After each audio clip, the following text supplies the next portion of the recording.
Hey guys, tonight we slip into something a little more royal, a cold, wool-stuffed, questionably perfumed bed in a drafty castle. Yep, we're spending a full day as a medieval king. The air smells like wet stone and candle smoke, and your mattress feels like someone filled a potato sack with rocks.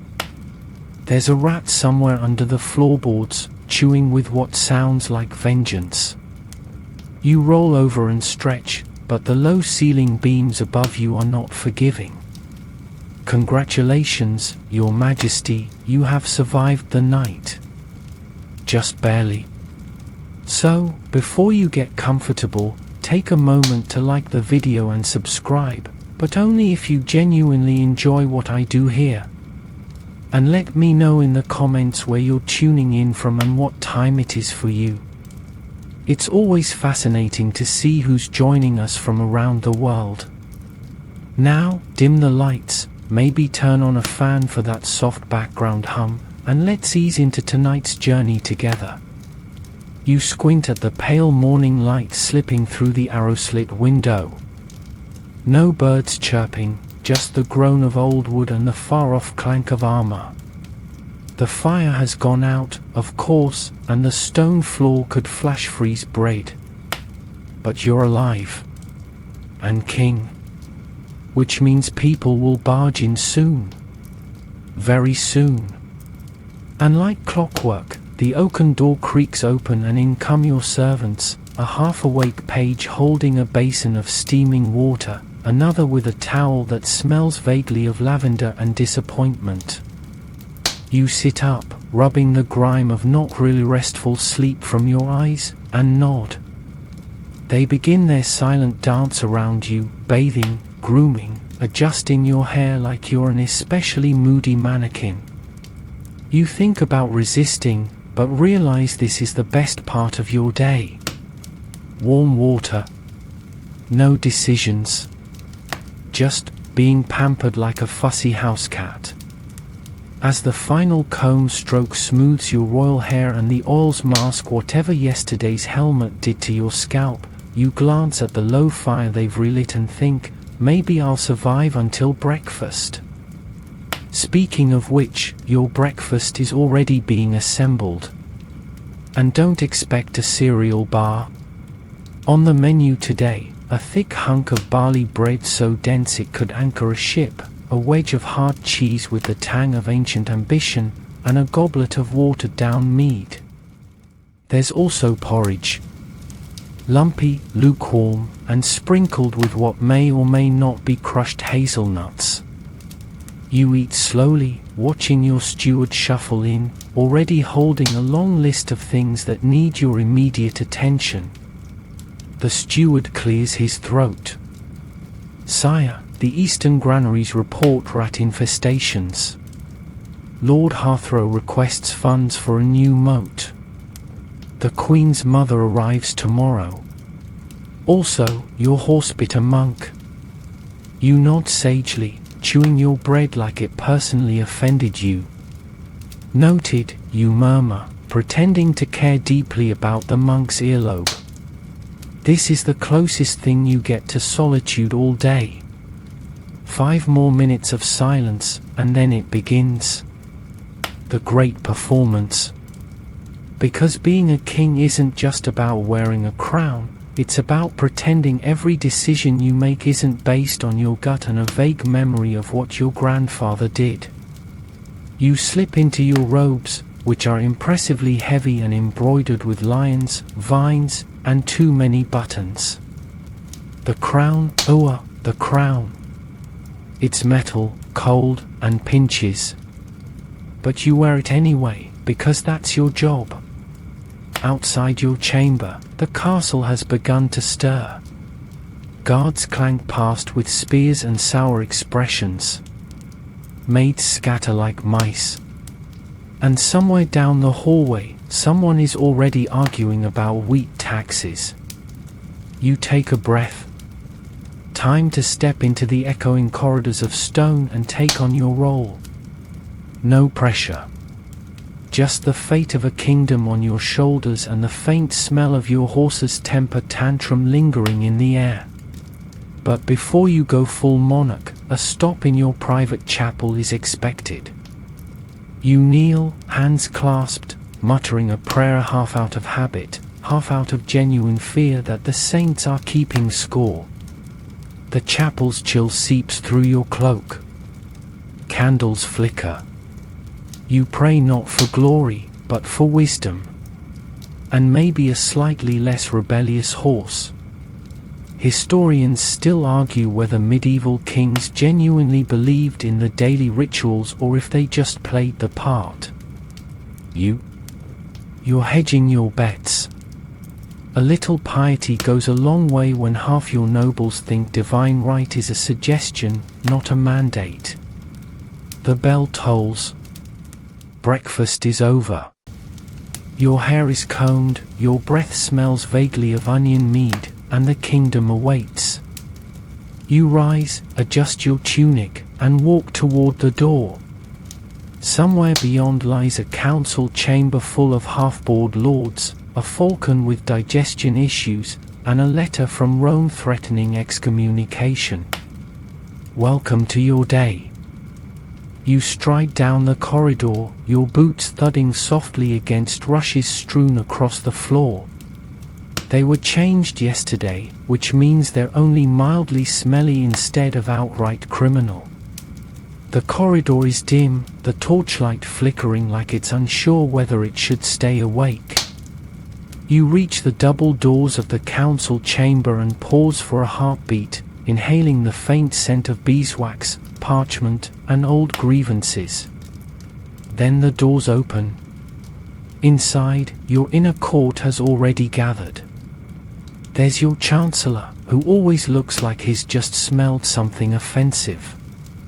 Beside him is the high steward, whose tunic bulges suspiciously, probably snacks. Across the table slouches Sir Aldrich, your knight commander and patron saint of rolled eyes. The Bishop of Eastfold sits quietly, adjusting his rings and preparing to judge you in the name of several saints. And finally, there's Lord Edgar of Westmarch, who has made a career out of politely disagreeing with everything. You take your seat at the head of the long oak table, and the chamber falls silent. For one glorious second, you let them stew in uncertainty. It's the only power move you get to enjoy before the whining begins. Your Grace, starts the Chancellor, we must discuss the matter of the Northern Tithe. Here we go. You nod, pretending this isn't the fourth time you've heard this speech. Something about sheep. Or maybe barley. They never make it clear. We also have troubling news from the coastal towns, the steward adds. Pirates again. Of course. There are always pirates. Somewhere, a merchant has lost 3 crates of dried fish and now the realm is on the brink of chaos. I suggest we increase the naval patrols, says Lord Edgar, adjusting his sleeves like he invented boats. I suggest we give them the fish and be done with it, Sir Aldrich mutters. You suppress a smile. Aldrich's idea of diplomacy usually involves swords and sarcasm. The debates continue. Someone brings up taxation. Someone else mutters about the Queen's extravagant wardrobe budget, again. You sip weak wine and offer the occasional which buys you about 5 more minutes of appearing thoughtful. Historians still argue whether these royal councils actually shaped policy or simply gave powerful men a chance to argue indoors. In your case, it's clearly the latter. But every once in a while, someone says something useful. Like the Chancellor's reminder that your royal seal is missing. Probably stolen. Again. Just then, a servant enters with a fresh stack of petitions from the peasantry. You groan softly. The pile is taller than your goblet. Petition number 1. A miller wants compensation for a goose he claims was magically inflated. You read it twice and still can't tell if it's a metaphor or a medical emergency. Petition number 2. A carpenter's neighbor insists his pig is a reincarnated saint. The bishop pretends not to hear that one. Petition number 3. A cobbler demands justice after stepping on a hedgehog. No, really. This is governance in the raw, messy, bizarre, and occasionally involving holy livestock. You pass the stack to your scribe with a whispered, sort out the ones that involve livestock. Especially the aggressive ones. As the morning grinds on, you shift from diplomacy to decree mode. Your scribe, quill poised, waits to transcribe your royal wisdom. You sign off on a road repair in the south. You deny a noblewoman's request to rename her village Queen's Bottom. You approve a feast day for Saint Wilfrid the Itchy, mostly out of curiosity. The scribe dabs the ink, seals the scrolls with a dollop of warm wax, and presses your temporary seal, an iron wolf, into the puddle. Your real one? Probably decorating a pirate's campfire somewhere. By midday, your patience has frayed like an old banner. You raise a hand and declare the council adjourned, like the benevolent tyrant you are. The advisors scatter, muttering and bowing. Only the bishop lingers, his eyes glinting with judgment and possibly indigestion. You have not yet approved the abbey's wine allotment, he says, lips pursed. I trust in divine moderation, you reply, which is kingly speak for I'll think about it later. He bows stiffly and leaves, robes swishing like annoyed curtains. You slump in your chair for a moment. The room is finally quiet. Your crown pinches. Your stomach growls. And somewhere, you're fairly certain a pigeon just pooped on the battlements. But you've made it through the morning, barely singed, somewhat dignified, and not yet usurped. Your page re-enters, holding a basin. Sire, shall I fetch lunch? You look at him, weary, regal, and a little hungry. Yes, you say. And if the meat is still moving, tell the cook I want it promoted tonight and released. The page doesn't blink. He just bows and vanishes. Kingship is exhausting. But someone's got to do it. Might as well be you. The dining hall is exactly as you remember it, cold, echoing, and decorated like a banquet for ghosts. The long table is already set, silverware polished to a blinding shine, goblets brimming with wine that smells expensive but tastes vaguely like wet bark, and a carved roast whose identity is a matter of spirited debate. Possibly deer. Possibly very large, very angry pigeon. You take your seat on the central chair, slightly taller than the rest, just enough to signal that yes, you're in charge, but no, you're not about to start levitating. Across from you, your steward is already chewing, trying to look dignified with a mouthful of turnip. To your left, Lady Marjorie fans herself despite the draft, and to your right, Sir Aldrich pokes at his meat suspiciously, like it owes him money. The first bite of your meal is a reminder that medieval cuisine had many ingredients, flavor not always being one of them. The meat is overcooked, the bread stale enough to deflect arrows, and the vegetable mash tastes like it was made by someone who deeply resents vegetables. Still, you chew with regal resolve, pretending this is exactly how you like it. Beside your trencher lies a goblet of mead. Sweet, strong, and slightly gritty, it at least dulls the edges of the boiled disappointment on your plate. You take a long sip and allow your thoughts to wander. Outside, the courtyard is alive with the sounds of clanking swords and barking dogs.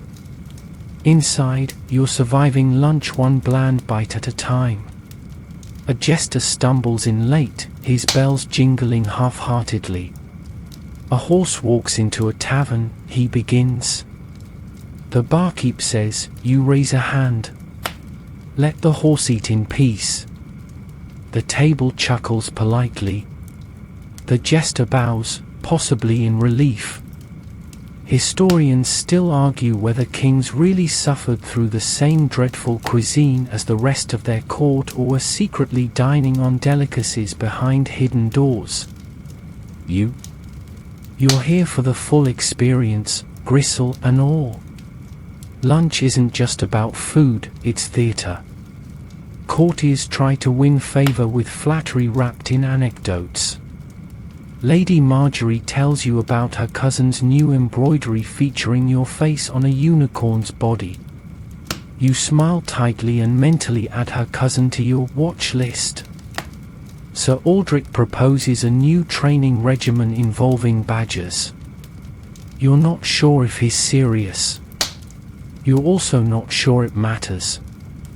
Just as you consider faking a choking incident to escape, a servant approaches with a sealed scroll. You break the wax, green, which means it's from the outlying villages. Inside is a neat complaint about disappearing sheep and a demon with glowing eyes seen near the mill. Wonderful. Either a wolf or the blacksmith's son sleepwalking again. You make a note to send someone, or pretend to. Lunch drags on. The second course is a pie. You stab it cautiously.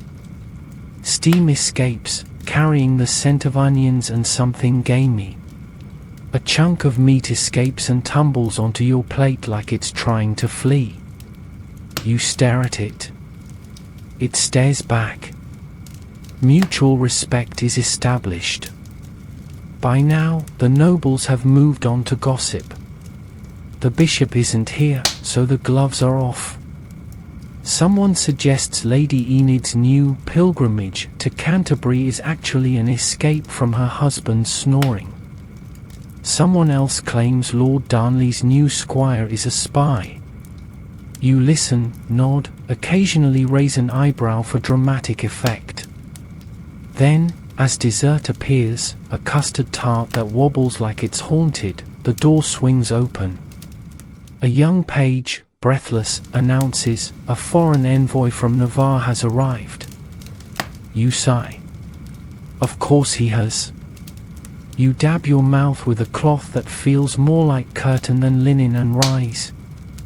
The nobles rise with you, a practiced wave of scraping chairs and murmured farewells. You step out, leaving behind the battlefield of bones, crusts, and egos. Your belly is full, though not satisfied. Your palate, slightly wounded. But more importantly, your afternoon agenda has arrived wearing velvet. In the receiving room, the Navarrese envoy bows deeply. He is draped in silk the color of overripe grapes, and his boots glisten like he's never touched mud. His mustache could have its own kingdom. Your Majesty, he says, smiling like a man who's never lost an argument he started himself, I bring warm tidings and a proposal of trade.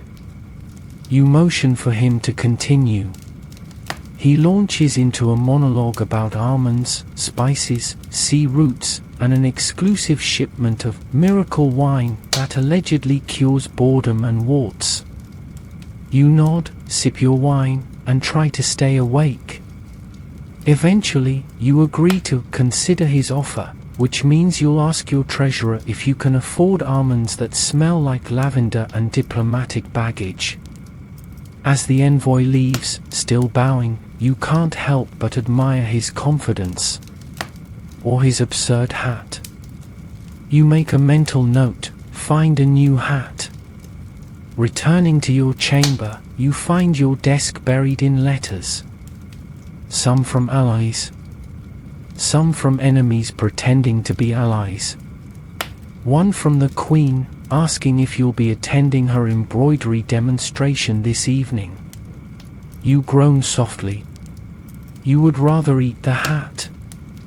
Still, you know your day isn't even halfway done. You survived the council. You chewed your way through lunch. You pretended to like both meat pie and Navarrese trade routes. And now? Now it's time to judge pig thieves and land squabbles in your great hall. You glance at your dagger. Just for comfort. Not paranoia. Probably. Being king, as it turns out, is less about power and more about pretending you're not tired, bored, and full of what might have been hedgehog stew. But you straighten your back, summon your most imperial expression, and head for justice.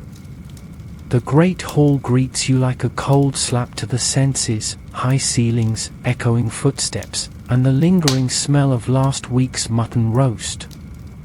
Banners hang from the rafters, their colors faded by years of smoke, moths, and arguments. Sunlight spills in from the high windows, slicing through the air and catching in the ever-present dust, giving everything a hazy, dreamlike glow. You settle into your wooden throne, more symbolic than comfortable, flanked by two guards trying to look both menacing and mildly interested. And then the line begins. First up is a farmer with a beard like wild moss and boots that squelch ominously. He throws himself into a bow and declares, "My neighbor's goat has been eating my cabbages, sire." You raise an eyebrow. "And what do you suggest I do? Imprison the goat?"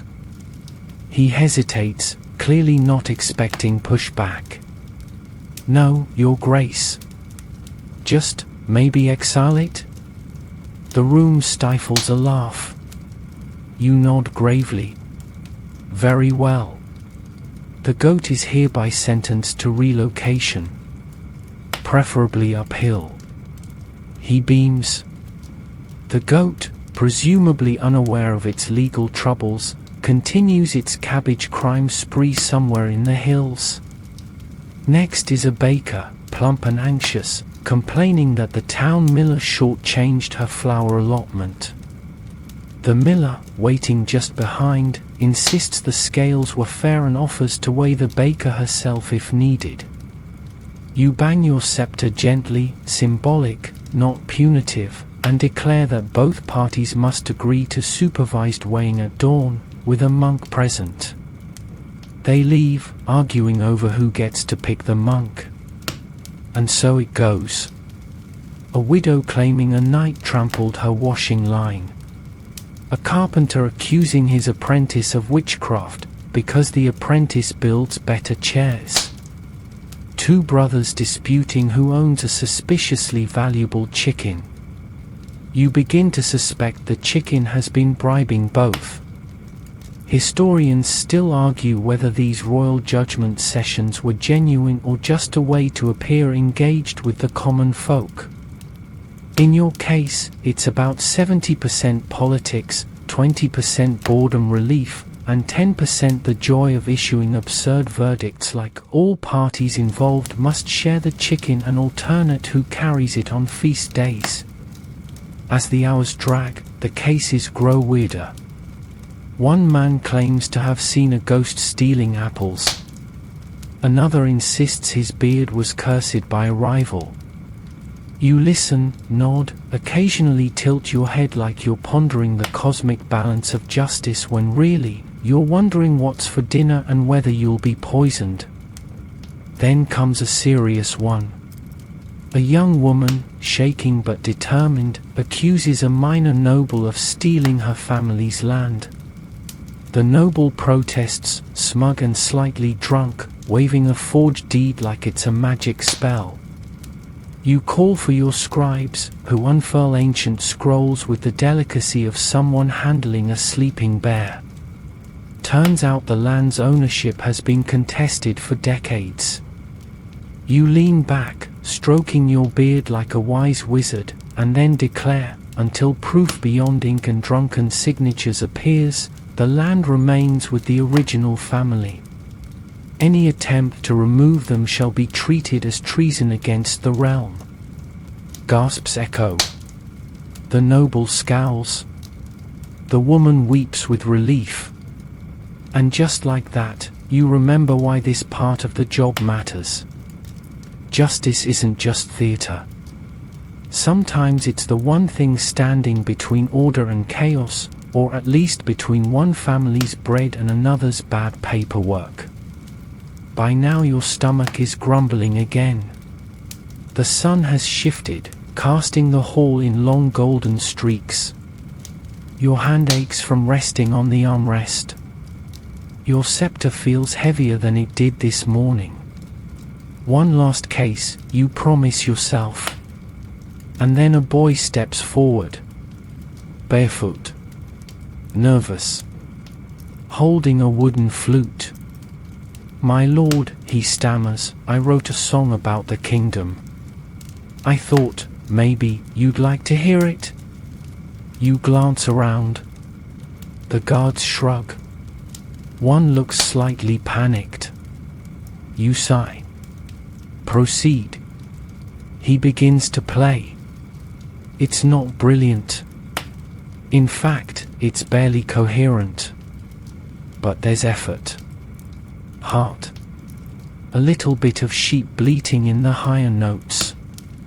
When he finishes, cheeks flushed, you clap slowly. "Well done," you say. "See the steward for a meal. And maybe some flute lessons." He bows so low he nearly tips over, and scurries out, the notes still bouncing awkwardly off the stone walls. Finally, mercifully, the chamber empties. You stretch. Your knees crack like dry branches. The hall returns to silence, interrupted only by a bird somewhere in the rafters, probably building a nest in a tapestry of your great-grandfather. Your steward enters, quill behind his ear. "That concludes the docket, Your Majesty." You nod. "Good. Let's not add any more. Unless someone accuses a squirrel of treason." He smiles faintly, jots something down, probably as a joke, and vanishes.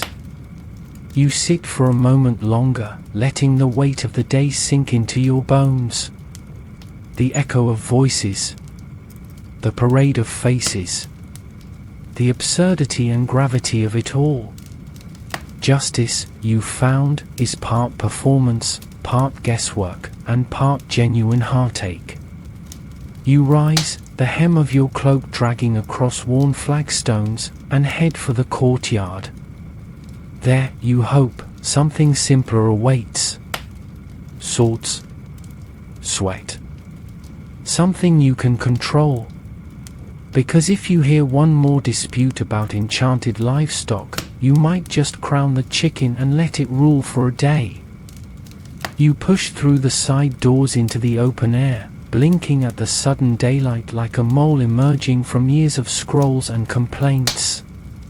The courtyard is alive, sunlight bouncing off armor, the clang of metal ringing like a bell tower run by a drunk, and the occasional bark of a dog that sounds far too enthusiastic about someone's shin. This is the part of the day that doesn't lie. There's no diplomacy here, no carefully worded declarations or velvet-draped agendas. Just stone, sweat, and steel. Your squire rushes up, carrying your training sword, blunt, but still capable of leaving bruises large enough to name. You take it, stretching your arms and rolling your shoulders. There's a stiffness in your back that suggests either age or a throne carved by sadists. Possibly both. The yard clears a little as you step into the center. Knights line up along the edge, some leaning on swords, others perched on barrels, all trying to look casual. Sir Aldrich is already there, cracking his neck like a man about to take out a week's worth of frustration on his monarch. He grins. You ready to be humiliated, sire? You twirl the blade lazily. Only if you promise not to cry this time. He lunges.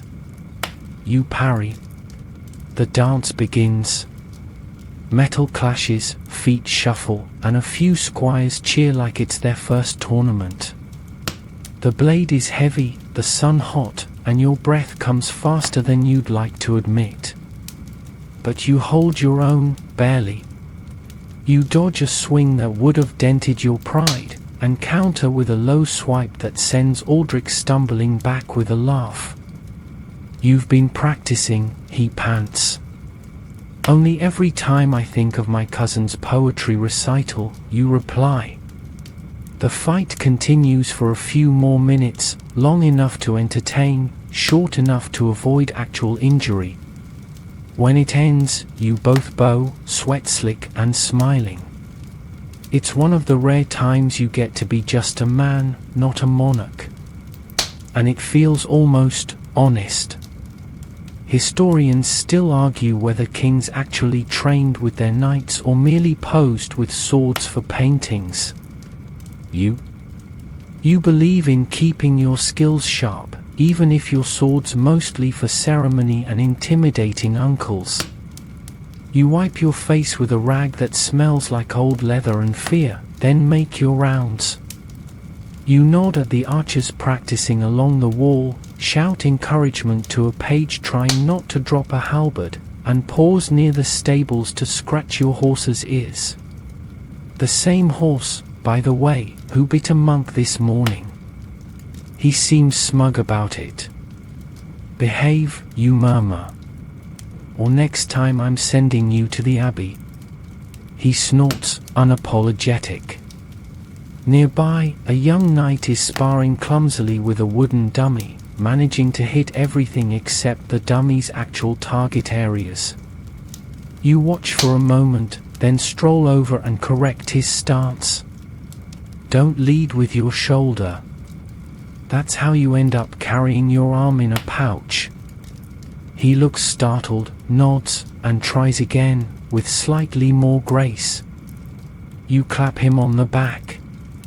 Now, imagine it's your older brother. That'll help. Across the yard, the Queen's falconer is preparing for the afternoon hunt. His birds are perched on gloved arms, eyes sharp, feathers ruffling in the breeze. You nod to him as you pass, admiring the calm menace of the hawks. There's something reassuring about animals that don't gossip. But the respite doesn't last. A messenger appears, dusty and breathless, bearing a scroll sealed with the mark of the Duke of Harrowmere. You open it, scan the contents, and resist the urge to sigh audibly. The Duke wants more men for his border patrols. Claims his lands are being harassed by foreigners with suspicious boots. No further details. You make a mental note to send someone competent to investigate. Or, failing that, someone expendable. As you cross the yard again, a shriek echoes from the far wall. A squire has loosed an arrow into a laundry line, skewering a tunic and nearly decapitating a goose. The washerwoman is screaming. The goose is plotting revenge. You shake your head. Remind me to double the archery practice, you mutter to your captain. And get that goose a medal. Then it's back to business. You retreat into the smaller side hall that houses your armory and training records. Rows of armor glint in the low light, some polished, some dented, all heavy enough to break a staircase. You inspect your personal set, polished steel, blue inlays, and a helm shaped like a lion's head. Intimidating in theory. Unbearably sweaty in practice. A new page stumbles in, holding a scroll and wearing the expression of someone who's accidentally read something scandalous. Your Majesty, we've had a report. You gesture for him to continue, already regretting it. There's been a dispute between Sir Bramble and the Abbey chef. Over a pudding. You blink. A pudding? Yes, sire. Apparently the knight claims the pudding was an act of culinary warfare. You pinch the bridge of your nose. Add it to the list. And tell Sir Bramble if he continues his holy dessert crusade, he can do so from the stocks. The page nods and runs out before laughter overtakes him. You glance at the sky, still bright, but tilting westward now. You fought, judged, trained, and advised. And still your day isn't over. But for this moment, standing among weapons and battered training dummies, you feel something strange. Peace. However brief. You take one last look at the courtyard, the dust, the sparring, the falcons circling high overhead, and allow yourself a breath. Then you turn, stride out, and head straight toward a bath. One you absolutely deserve, preferably with hot water and zero pudding-related surprises. The corridor leading back to your chamber is quieter now, save for the occasional echo of footsteps and the rhythmic creak of ancient hinges. You move slower, partly from fatigue and partly because every joint in your legs has filed a formal complaint after the training match. Your cloak drags behind you like a reluctant pet, slightly torn at the hem from a surprise rosebush encounter last week. You really should get that mended, but it adds character. Or at least a tragic backstory. Back in your chamber, the bath has been drawn, praise be. A copper tub full of steaming water, fragrant with herbs, floats wisps of mint and lavender toward the soot-smudged rafters. You lower yourself in with a sigh that could dethrone a lesser man. Muscles unravel. Toes reappear. You lean back and let the steam fog your crownless face. Moments like these are rare. And brief. There's a knock. Of course there is. Your steward enters, averting his eyes with theatrical modesty. Pardon, sire, but the nobles are assembling. They wish to present themselves before supper. You groan. Do they wish to present their entire family line, or just the parts that want something? Unclear, your grace. But they've brought gifts. And petitions. And one of them, I believe, has a very loud lute. You sink deeper into the water. Very well. Tell them I shall attend shortly. And please, remove any lutes larger than a goose. Of course, sire. Once alone again, you manage another 5 minutes before the water cools and reality creeps back in like a tax collector with cold feet. You rise, dry off with a towel the texture of dragon hide, and dress with the help of your page. The outfit is simpler than your morning garb, still regal, but less likely to attract moths or assassination attempts. You arrive in the receiving chamber just in time to catch Lord Hargrove presenting you with a small cask of wine and a speech so flowery you worry it might take root and bloom mid-sentence.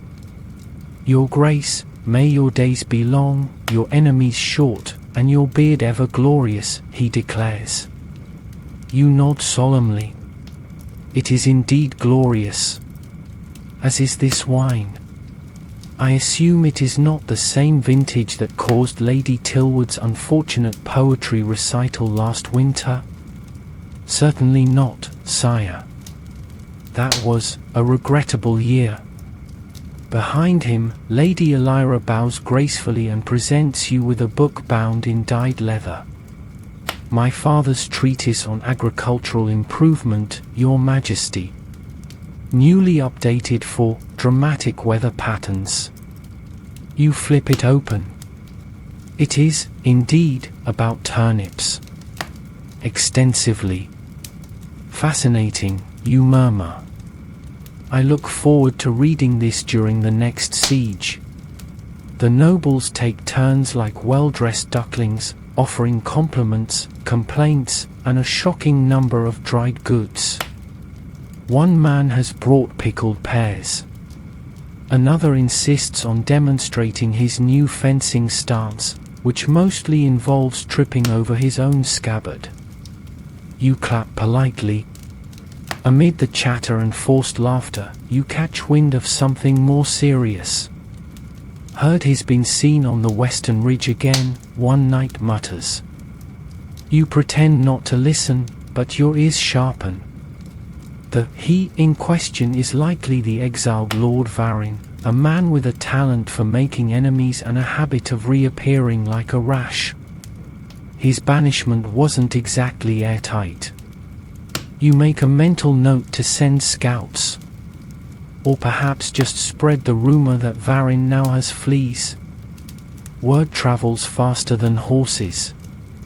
You spend another half-hour nodding at family crests, pretending to admire embroidery, and dodging subtle offers of marriage alliances from people whose daughters are either frighteningly eager or visibly plotting your demise.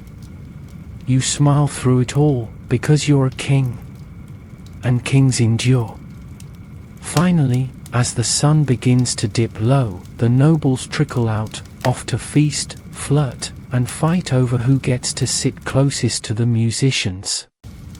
You take a moment alone, pacing by the stained glass window, watching the light melt into amber over your lands. Your page reappears with a tray of letters. Of course.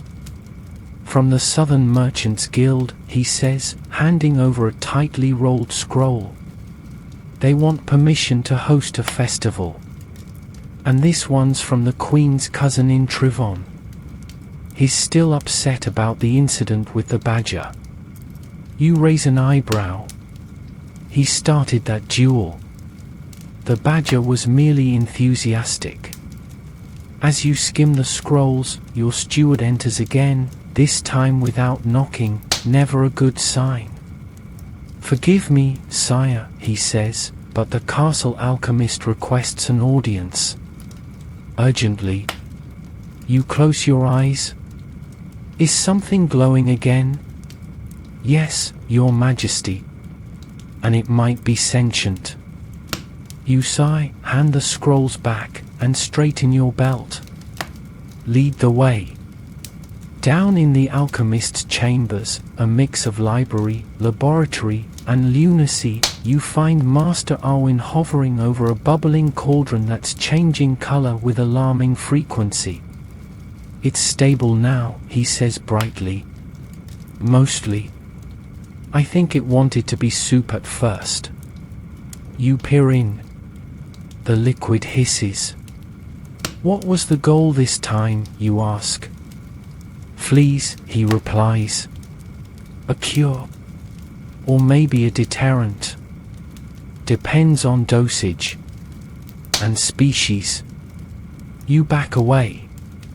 "Let me know when it stops whispering." On your way out, you catch the scent of roasted meat drifting from the kitchens. Supper is near. And after a day of diplomacy, judgment, training, and magical chaos, you find yourself almost hungry. You return to your chamber briefly, splash your face with cold water, and stare at your reflection. Not bad for a man who's presided over goat trials, sparred with his knight, and survived 3 proposals and a potion. Dinner awaits. Hopefully, without lute solos. The great hall is lit now with 1,000 flickering candles, their flames dancing like drunken courtiers across stone walls draped in banners. The scent of roasted meat mingles with beeswax and perfume, some subtle, some so strong you could use it to clean armor. Long tables stretch toward the hearth, already cluttered with pewter plates, bread trenchers, and goblets eager to be refilled. You stride into the sound of murmurs and the scraping of benches as the gathered nobles rise to acknowledge you. You nod, the royal equivalent of saying, "Let's get on with it," and take your place at the high table. The evening meal begins with bread, thick, chewy, likely used as both a utensil and a defensive tool. Butter appears in generous dollops, soft from the hearth's heat. Beside it, you notice a bowl of pickled something. The kitchen's latest gamble. Your first sip of wine is pleasantly dry, laced with a hint of plum and mild regret. You relax slightly, the weight of the day melting into the noise around you. Then the procession begins. Not of servants, but of villagers. The first to step forward is a hunched old man with a milky eye and a walking stick that looks older than your castle. He bows deeply, so deeply you worry he might not get up again, and clears his throat. "Your Majesty," he rasps, "my neighbor's dog bit my goat. I demand satisfaction." You blink. Sir Aldrich, seated nearby, leans over. "Did he say satisfaction or sausages?" "Does it matter?" you mutter, rising to your full imperious height. "Was the goat harmed?" you ask the man. "Just humiliated, sire," he says. But it refuses to eat. You stare at him for a long moment, then nod solemnly. "Very well. The dog shall apologize. In person. And wear a hat." Gasps, laughter, and a scribbling scribe. Next comes a woman claiming her roof was set on fire by a mischievous spirit. She offers no proof but insists the smoke smelled unholy.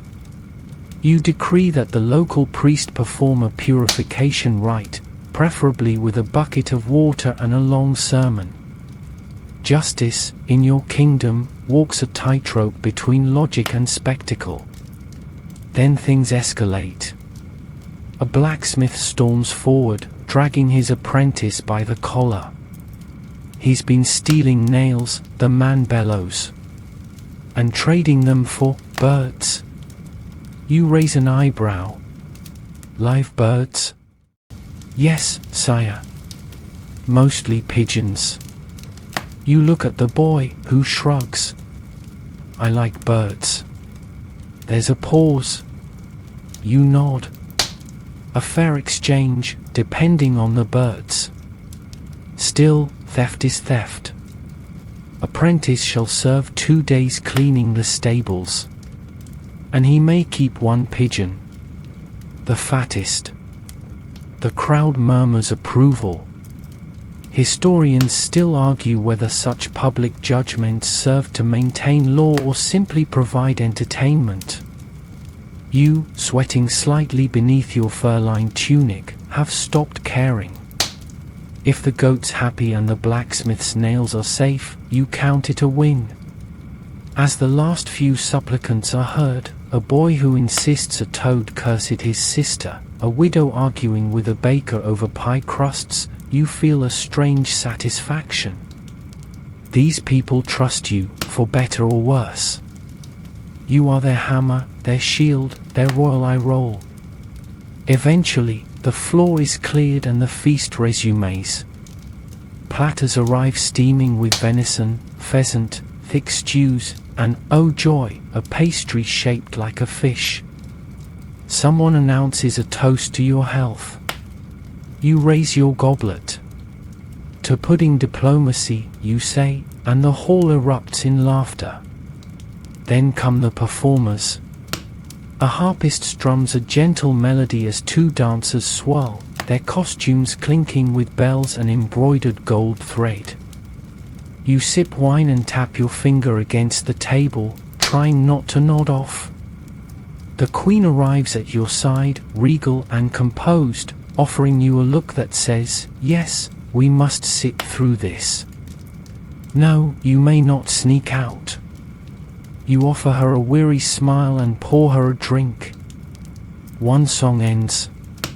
Another begins. Then the lute. You stare at the musician, who is tuning it like it's a newborn and not a weapon of auditory despair. The first note is fine. The second is not. You lean toward the steward. If he begins singing about moons or lost cows, I want him reassigned to stable sweeping. As it turns out, the song is about lost cows. You sigh. The queen hides a smirk behind her goblet. Eventually, mercifully, the music fades and the food dwindles. The hall grows quieter. Guests murmur their farewells, bow, and shuffle out in pairs and threes, weighed down by meat, wine, and courtly boredom. You rise last, stretching subtly, and walk the length of the hall. A few guards salute. One noble is slumped on a bench, snoring into a plate. You let him be. His snoring is less offensive than the lute was. You exit into the corridor and take a slow breath. The air is cooler now, scented with wax and the distant promise of clean linens. Supper's behind you. Ahead, a few hours of peace. Or so you think. Because waiting outside your chamber is your scribe, looking pale. There's been a letter, he says, holding it out like it might bite. You break the seal and read. It's from the borderlands, again. A report of unfamiliar banners spotted near the river. Possibly raiders. Possibly scouts. Possibly more people with questions about pudding. You hand it back. Tell the marshal to prepare a quiet investigation. And make sure the garrison commander is sober this time. He bows and vanishes into the dark like a guilt-ridden ghost. You step into your chamber, close the door, and lean against it. The fire's still warm. The bed's still inviting. And somewhere below, a pigeon coos with unusual satisfaction. Just another night in your kingdom. The fire crackles in your chamber, casting slow golden shadows across the stone walls and making the embroidery on your bed curtains shimmer like sleepy starlight. You've shed your robes, slipped into a soft tunic, and finally, kicked off your boots. They land with a satisfying thump that echoes across the room like a bell announcing bedtime for monarchs. But before you can fully surrender to comfort, there's one more royal ritual to perform: letters. You settle into the worn chair by the hearth, the one with the stuffing poking out like it's trying to escape. On the side table, your steward has left a stack of correspondence. Some sealed in wax, others folded with suspiciously enthusiastic ribbons. You pick the topmost, blue seal, faint perfume, definitely political flattery disguised as poetry. You read aloud in a droning whisper, "To His Grace, the Lion of the Lowlands, King of Might, Mirror of Heaven." You pause. Mirror of Heaven? Your scribe, seated nearby with an inkwell and the energy of a damp towel, doesn't look up. They're trying a new flattery approach, sire. Tell them to try harder. He nods, scribbling. Possibly drawing a snail. The next letter is more direct. A warning from your spy master. A minor noble in the Western Hills has been making noises, mostly to tavern owners and disgruntled falconers, about land rights and lost royal bloodlines. Ah yes, the classic, "my great-aunt once shook hands with a duke, so I should be king now" argument. You sigh. Keep an eye on him. And have someone invite him to the next hunt. Preferably near a steep incline. Your scribe makes a noise that might be a chuckle. Or indigestion. The last letter is from the Queen's brother. He's written in his usual sprawling, ink-blotted scrawl, detailing his latest adventure involving a flooded vineyard, an angry goat, and something he calls experimental cheese diplomacy. You set it aside with the kind of smile reserved for relatives you hope never need rescuing from a well. Historians still argue whether medieval kings read their own letters or had them summarized. You prefer the mix, enough to keep you informed, not enough to require therapy. Your steward enters again, this time carrying a small tray. Your tea, sire. You raise an eyebrow. Did we finally teach the kitchen not to boil it into despair? Mostly. You sip. It's warm, earthy, and only mildly bitter, like a knight who lost a duel but gained wisdom. You nod approval. With your letters read and your tea swirled, you glance toward the large tapestry on the far wall. It depicts your grandfather in battle, sword raised, enemy retreating, beard majestic. You wonder briefly if he ever sat here, sipping tea, fretting about ambitious bird collectors and cursed puddings. Probably not. But then again, he died after choking on a roasted pear, so maybe you're doing just fine. There's a knock. Again. This time it's your youngest page, barely more than a child, looking sheepish. Sire, the falcon's escaped. Again. You close your eyes. Which falcon? Flint, sire. The Queen's favorite. Of course. You rise with a groan and pull on your cloak. Downstairs, the courtyard is awash in torchlight and panic. Guards shuffle in circles. The falconer is waving a glove and muttering spells that definitely aren't in the church's approved handbook. You step into the night air.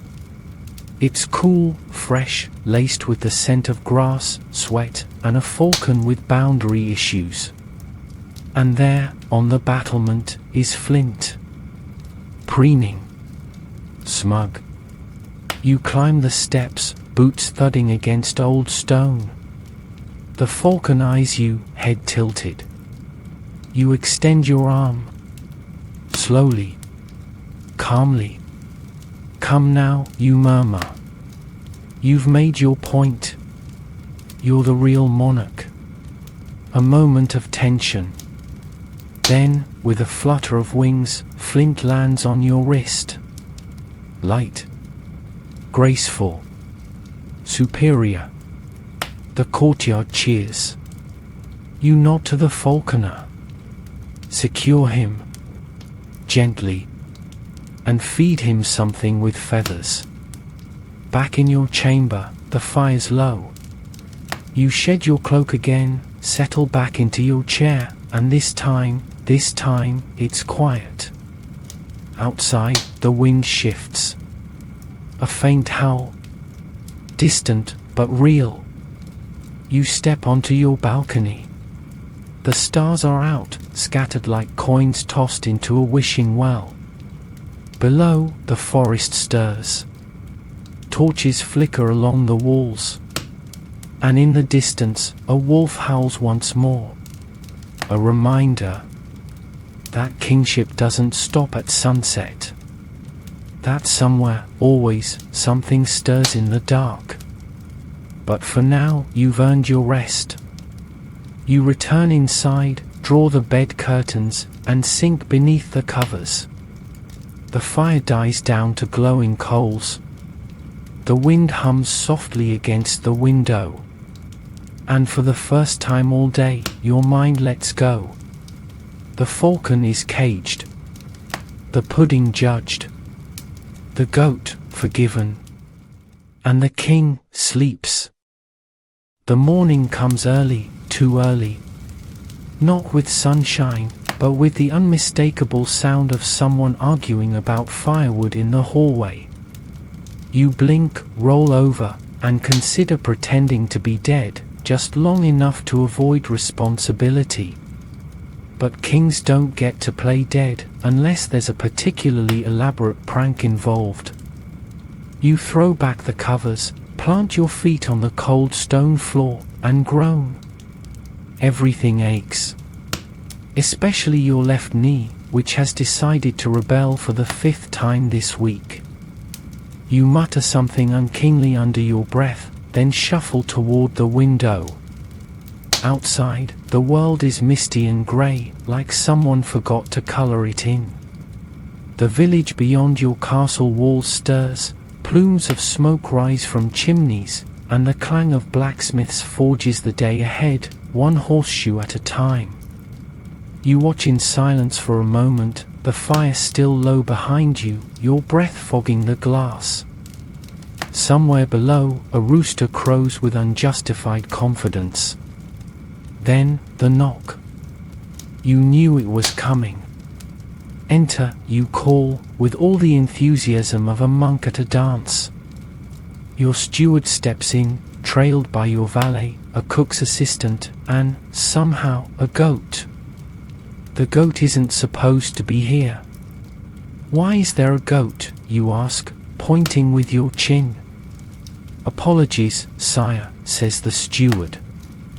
Lady Ethel's tribute. She insisted you would find it symbolic of her appreciation, or possibly her disappointment. She wasn't clear. The goat stares at you. You stare back. It bleats, unimpressed. Put it in the garden, you mutter, waving it away. Let it ponder symbolism there. As the goat is escorted out, you're handed the first scroll of the day. It's from the royal treasurer. A report on spending, revenue, and something ominously labeled miscellaneous military spoons. You read it, blink twice, and hand it back. Tell him if he can't explain the spoons in 10 words or less, I'm confiscating his ink. The steward nods gravely. Then comes the schedule. First, breakfast. You insist on actual flavor this time, possibly even warmth. Your cook, still slightly resentful after last week's bread incident, agrees only after you offer to taste test her new honey cakes. Next, courtly lessons for the noble brats in training. A daily dose of manners, swordplay, and lessons in how not to start accidental wars. And finally, a surprise inspection of the castle defenses. You groan. Why is everything either on fire, broken, or plotting something? Because it's Tuesday, sire, the steward replies, as if that explains anything. You dress. Today's tunic is deep green with gold threading, elegant, slightly itchy, and somehow more regal than comfortable. Your boots have been polished to an aggressive shine. Your crown, still crooked, still pinching. Breakfast is served in your private solar, honey cakes, porridge, soft cheese, and, mercifully, actual fruit. You eat quickly, nodding along to your steward's updates. The Queen has approved the embroidery theme for next month's feast, he says. Is it less terrifying than last year's dancing cows? Marginally. Good. I still have nightmares about those eyes. As you mop up the last of your honey with a wedge of bread, the door opens again and in pours the next wave, 6 noble children, aged between small and chaos. Good morning, your majesty, they chirp in uneven unison. You rise, smiling faintly, and gesture them toward the practice yard. It's time for their lessons in statecraft, etiquette, and survival. You begin with a tour of the armory. This is a halberd, you explain. It's like a spear that graduated from university and immediately got into bar fights. The children giggle. One tries to lift it and nearly topples over. You nod approvingly. Then, the lesson in diplomacy. You sit at a long table with two of the older ones, role-playing a dispute between rival dukes. You watch as one threatens war over a duck pond, while the other offers a pie as a peace offering. Honestly, it's not that different from real negotiations. Historians still argue whether royal wards received true education or were just decoration for court politics. In your court, they get both. And occasionally bruises from wooden swords. After an hour of mock treaties, spilled ink, and one surprisingly articulate 7-year-old speech on tax fairness, you dismiss them with a final decree: no pudding-based alliances. Ever. They scamper off, heads full of ambition and sugar. You sigh, stretch, and head to the wall. The inspection takes you along the battlements, where wind whips your cloak and the guard captain nervously lists recent shortcomings. The eastern tower is still missing its bell, sire. We suspect it rolled into the moat. Has anyone checked?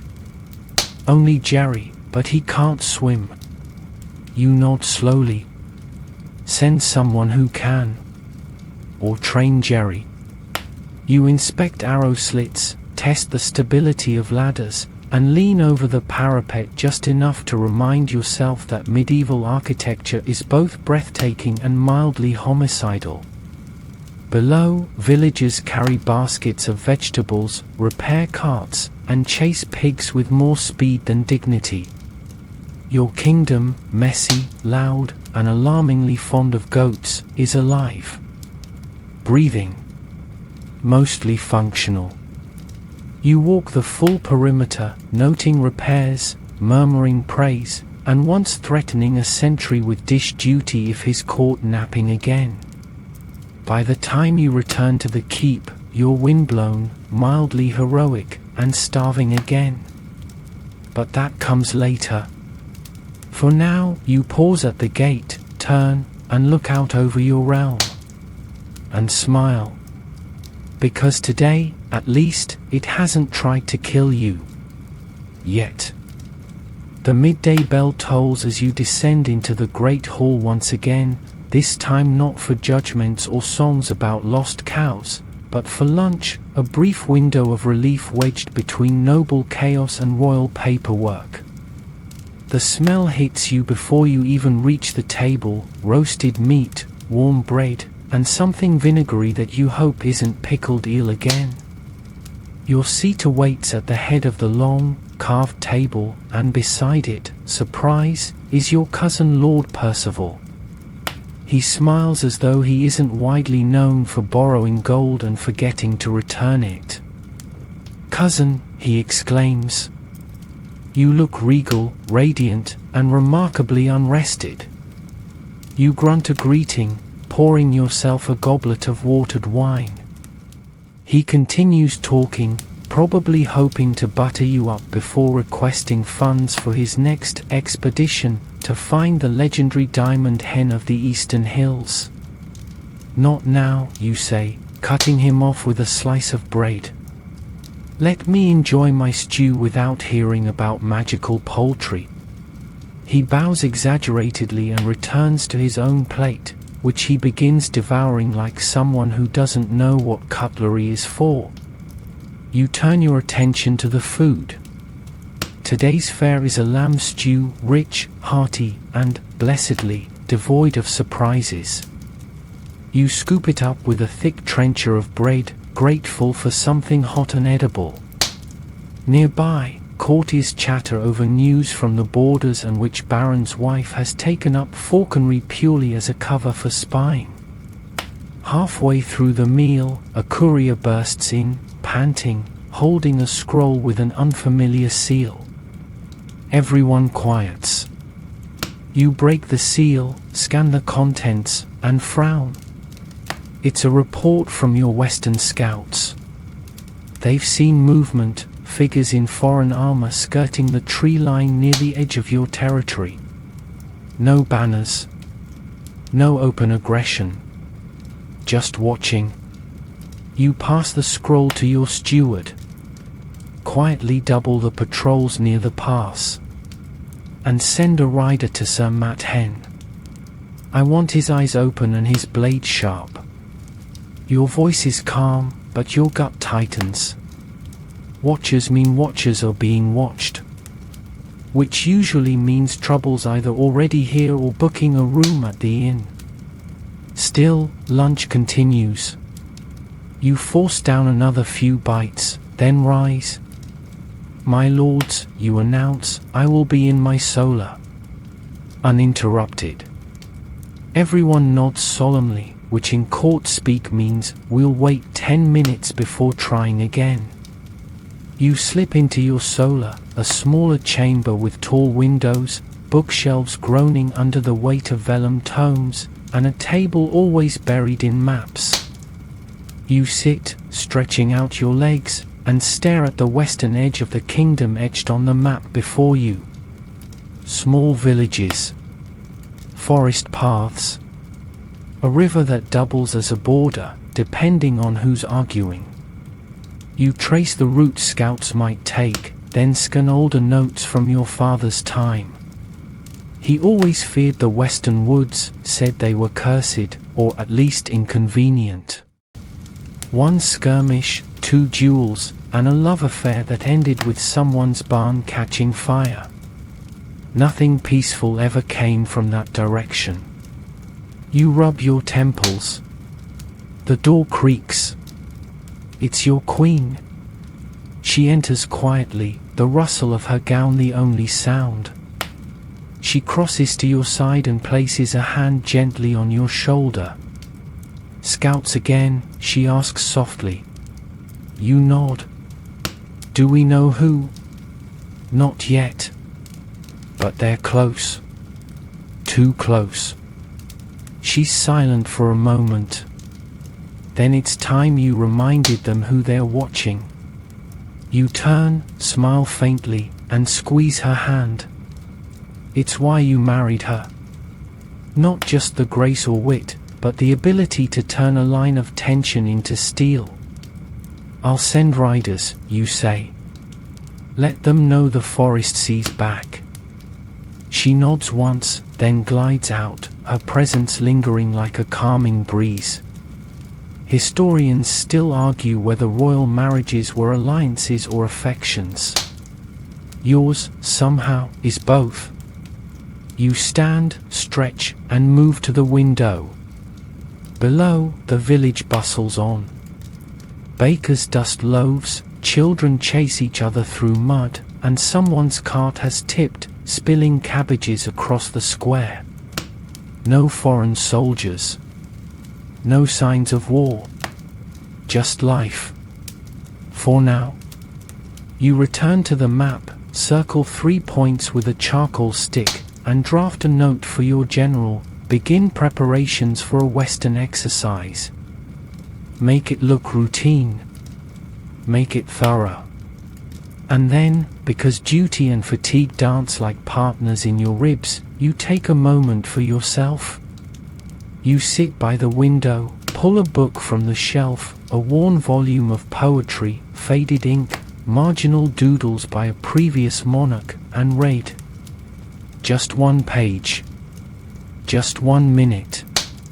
A verse about rivers and long roads, about kings who wandered but never fell. Outside, the wind rises. You set the book down. Because being king means seeing what others miss. Even in silence. Especially in stillness. You rise again, back to the table, back to the work, back to the waiting. Because something is coming. And you intend to meet it with eyes open. The midday bell tolls as you descend into the great hall once again, this time not for judgments or songs about lost cows, but for lunch, a brief window of relief wedged between noble chaos and royal paperwork. The smell hits you before you even reach the table, roasted meat, warm bread, and something vinegary that you hope isn't pickled eel again. Your seat awaits at the head of the long, carved table, and beside it, surprise, is your cousin Lord Percival. He smiles as though he isn't widely known for borrowing gold and forgetting to return it. "Cousin," he exclaims, "you look regal, radiant, and remarkably unrested." You grunt a greeting, pouring yourself a goblet of watered wine. He continues talking, probably hoping to butter you up before requesting funds for his next expedition to find the legendary diamond hen of the Eastern Hills. "Not now," you say, cutting him off with a slice of bread. "Let me enjoy my stew without hearing about magical poultry." He bows exaggeratedly and returns to his own plate, which he begins devouring like someone who doesn't know what cutlery is for. You turn your attention to the food. Today's fare is a lamb stew, rich, hearty, and, blessedly, devoid of surprises. You scoop it up with a thick trencher of bread, grateful for something hot and edible. Nearby, courtiers chatter over news from the borders and which baron's wife has taken up falconry purely as a cover for spying. Halfway through the meal, a courier bursts in, panting, holding a scroll with an unfamiliar seal. Everyone quiets. You break the seal, scan the contents, and frown. It's a report from your Western scouts. They've seen movement, figures in foreign armor skirting the tree line near the edge of your territory. No banners. No open aggression. Just watching. You pass the scroll to your steward. Quietly double the patrols near the pass. And send a rider to Sir Matt Hen. I want his eyes open and his blade sharp. Your voice is calm, but your gut tightens. Watchers mean watchers are being watched. Which usually means trouble's either already here or booking a room at the inn. Still, lunch continues. You force down another few bites, then rise. "My lords," you announce, "I will be in my solar." Uninterrupted. Everyone nods solemnly, which in court speak means, "We'll wait 10 minutes before trying again." You slip into your solar, a smaller chamber with tall windows, bookshelves groaning under the weight of vellum tomes, and a table always buried in maps. You sit, stretching out your legs, and stare at the western edge of the kingdom etched on the map before you. Small villages. Forest paths. A river that doubles as a border, depending on who's arguing. You trace the route scouts might take, then scan older notes from your father's time. He always feared the western woods, said they were cursed, or at least inconvenient. One skirmish, 2 duels, and a love affair that ended with someone's barn catching fire. Nothing peaceful ever came from that direction. You rub your temples. The door creaks. It's your queen. She enters quietly, the rustle of her gown the only sound. She crosses to your side and places a hand gently on your shoulder. "Scouts again?" she asks softly. You nod. "Do we know who?" "Not yet. But they're close. Too close." She's silent for a moment. Then it's time you reminded them who they're watching. You turn, smile faintly, and squeeze her hand.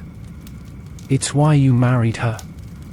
Not just the grace or wit, but the ability to turn a line of tension into steel. "I'll send riders," you say. "Let them know the forest sees back." She nods once, then glides out, her presence lingering like a calming breeze. Historians still argue whether royal marriages were alliances or affections. Yours, somehow, is both. You stand, stretch, and move to the window. Below, the village bustles on. Bakers dust loaves, children chase each other through mud, and someone's cart has tipped, spilling cabbages across the square. No foreign soldiers. No signs of war. Just life. For now. You return to the map, circle 3 points with a charcoal stick, and draft a note for your general. Begin preparations for a Western exercise. Make it look routine. Make it thorough. And then, because duty and fatigue dance like partners in your ribs, you take a moment for yourself. You sit by the window, pull a book from the shelf, a worn volume of poetry, faded ink, marginal doodles by a previous monarch, and read. Just one page. Just 1 minute. A verse about rivers and long roads, about kings who wandered but never fell. Outside, the wind rises. You set the book down. Because being king means seeing what others miss. Even in silence. Especially in stillness. You rise again, back to the table, back to the work, back to the waiting. Because something is coming. And you intend to meet it with eyes open. The scroll in your hand is wax sealed with green and gold, the unmistakable mark of House Morlane. You break it carefully, already bracing yourself. Lord Morlane rarely writes without mentioning either hunting rights, obscure marriage claims, or the latest offense committed by someone who once blinked at him too aggressively. This time, it's all three. You read through the letter, eyebrows rising at the bit about his cousin's alleged claim to your southern forests, land your family's held since before Morlane's was even spelling its name with a silent G. He ends, as always, with a flowery sign-off and a barely disguised threat of withdrawing support if his family continues to be excluded from royal council. You sigh and toss the scroll into the handle later or never basket, which is rapidly becoming your largest container. Then it's on to the real challenge, mentoring the next generation of courtly nuisances, pages and heirs sent by noble houses to learn grace, swordplay, and how to hold a goblet without spilling politics all over their doublet. You head to the smaller training hall where a dozen boys and a few highborn girls stand in uneven rows, clutching wooden swords and shields nearly their size. Some look eager. Others look nauseous. "Good day, your future headaches," you say with a grin. They bow in unison, though one boy nearly falls over doing it. "Today," you continue, "we work on survival. That means not just how to hold your sword, but how to stand in court without crying." You walk the row, correcting posture, knocking the pommels of their swords to test grip. One boy holds his like it might bite him. You gently reposition his hands. "Your sword isn't your friend," you murmur. "It's your coworker. You don't need to love it. Just trust it not to ruin your life." They giggle. You allow it. Soon the room is full of clatter and grunts as they pair off, practicing slow swings and clumsy parries. You watch, nodding occasionally, correcting often. It's messy.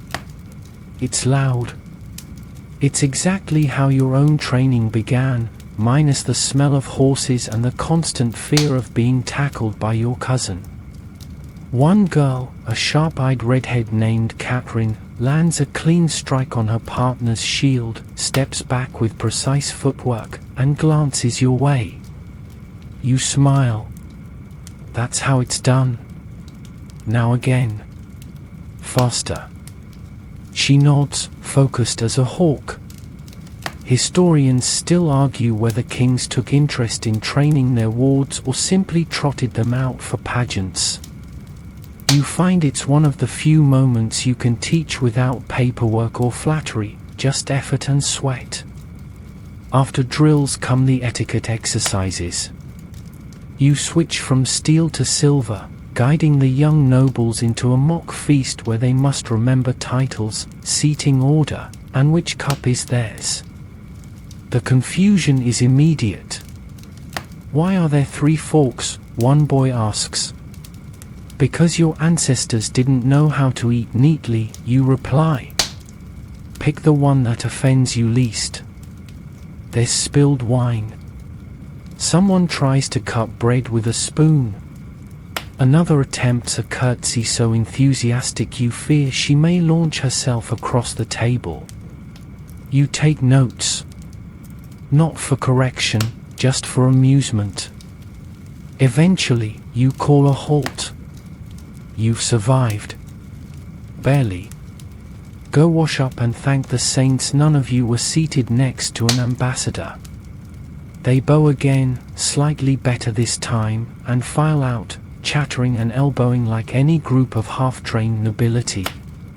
You watch them go, and for a brief moment, you see not the chaos, but the potential. A court that may one day rule with skill, or at least with fewer dining room incidents.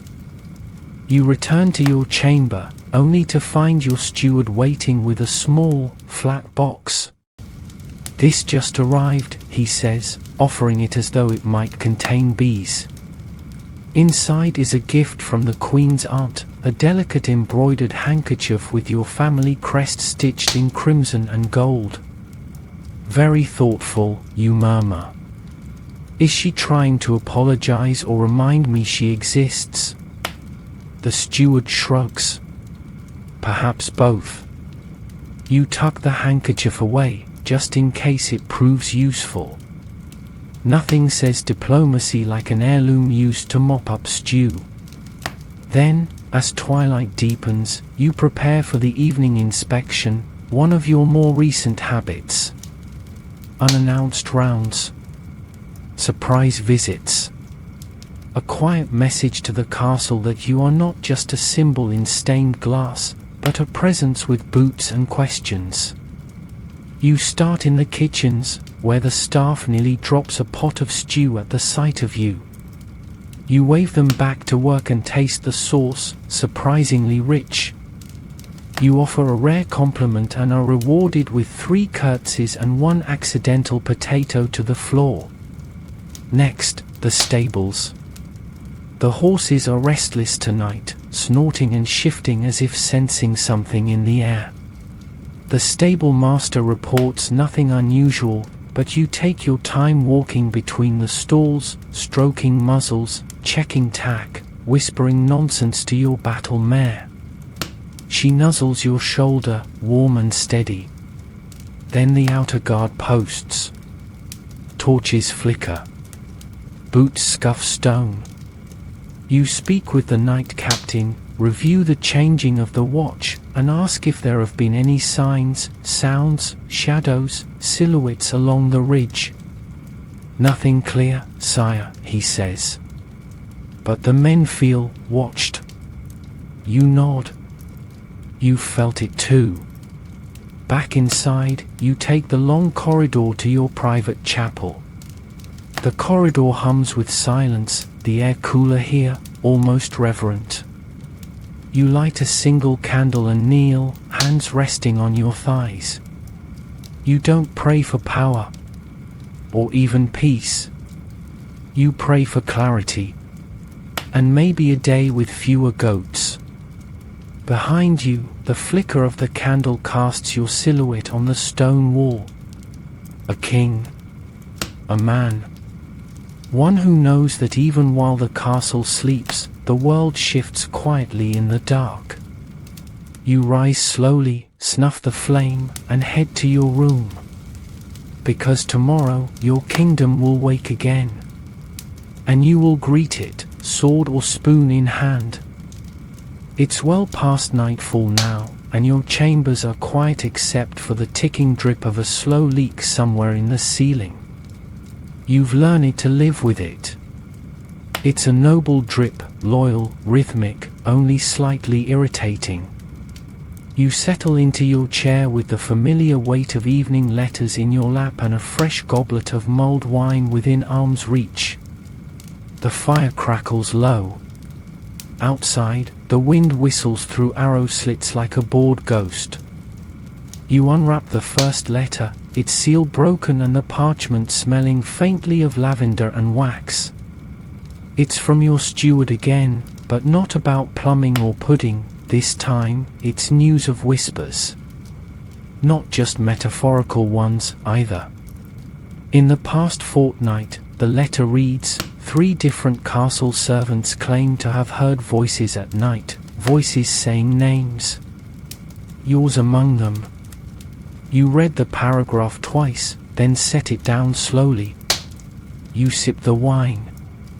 It's warm, spiced, and only moderately suspicious.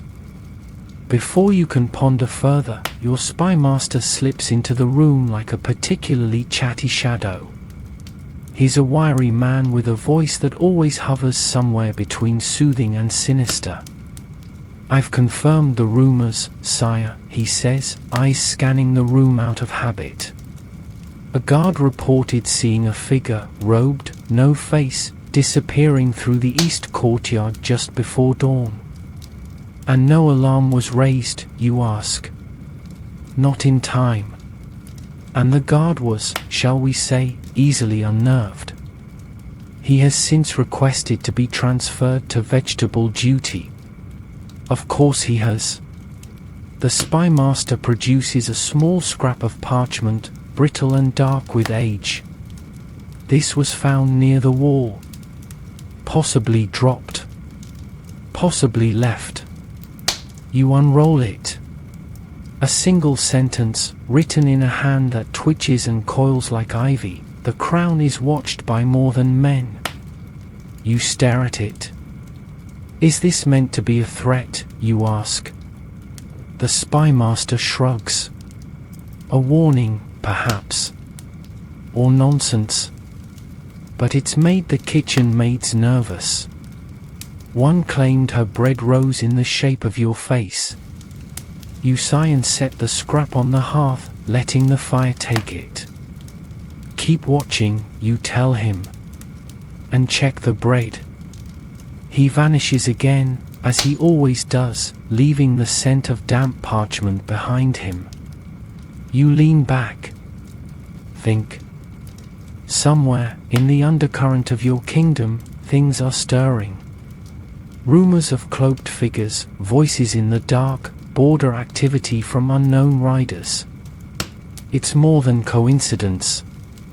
It's alignment. Like pieces sliding into place on a board you didn't realize you were playing. You glance at your wine again. Then set it aside. Just in case. Later that night, your steward returns, this time bearing a tray with sweets, honeyed figs, almond cakes, and the Queen's favorite, candied orange peel. There's also a folded note tucked beneath the tray. You open it. My love, it reads, if the castle ghosts come for you, make sure they know you snore like a lute with a cold.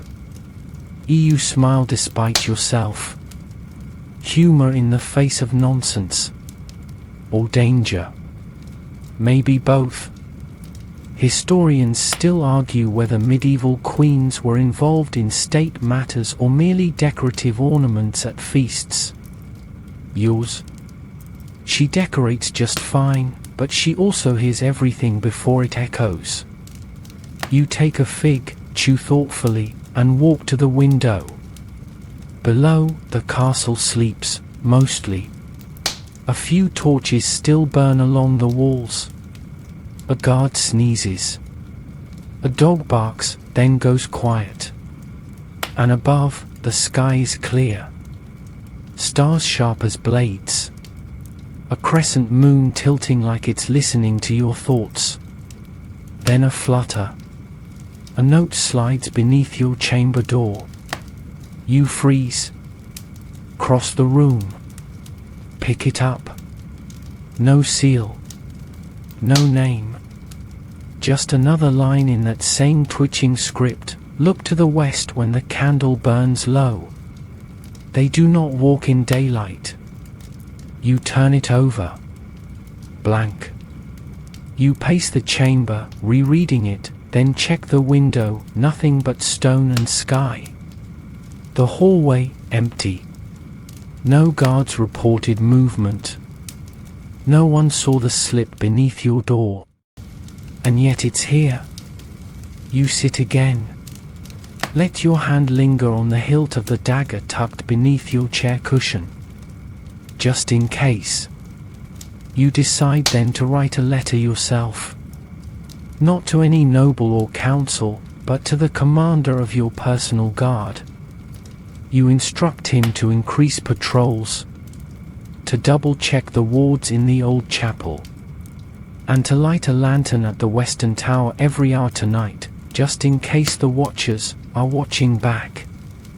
You seal the letter with your signet and hand it off to your steward, who accepts it without question.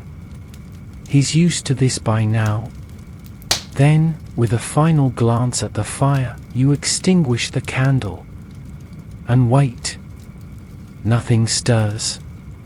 But your eyes don't close for a while. Morning arrives with a subtle gloom, the sort of overcast sky that threatens rain but never quite delivers, just a dull grayness that flattens shadows and mutes the world. You awaken not to a trumpet, not to sunlight, but to the quiet creak of your chamber door and the soft clink of a tray being set down. Your steward doesn't speak, wisely choosing to let you approach consciousness at your own royal pace. You blink away the fragments of half-remembered dreams, cloaked figures, echoing footsteps, the flicker of torches on water. It could have been the fig, or maybe the tension winding itself tighter in your chest each day. Either way, sleep has left you, and duty has returned. You sit up, accept the tea, and sip. It's warm and spiced. You nod your approval. It's not poisoned. That's always a good start. Your morning schedule is mercifully light. A blessing. You're due at chapel for morning prayers, then expected to receive a bishop visiting from the capital. Supposedly here to discuss ecclesiastical alignment, which is code for poke into castle business and ask for more money. You dress more simply today, dark blue wool, your lighter crown, and no ceremonial cape. It's a day for listening, not parading. The chapel is quiet when you arrive, your steps echoing off the arched ceiling.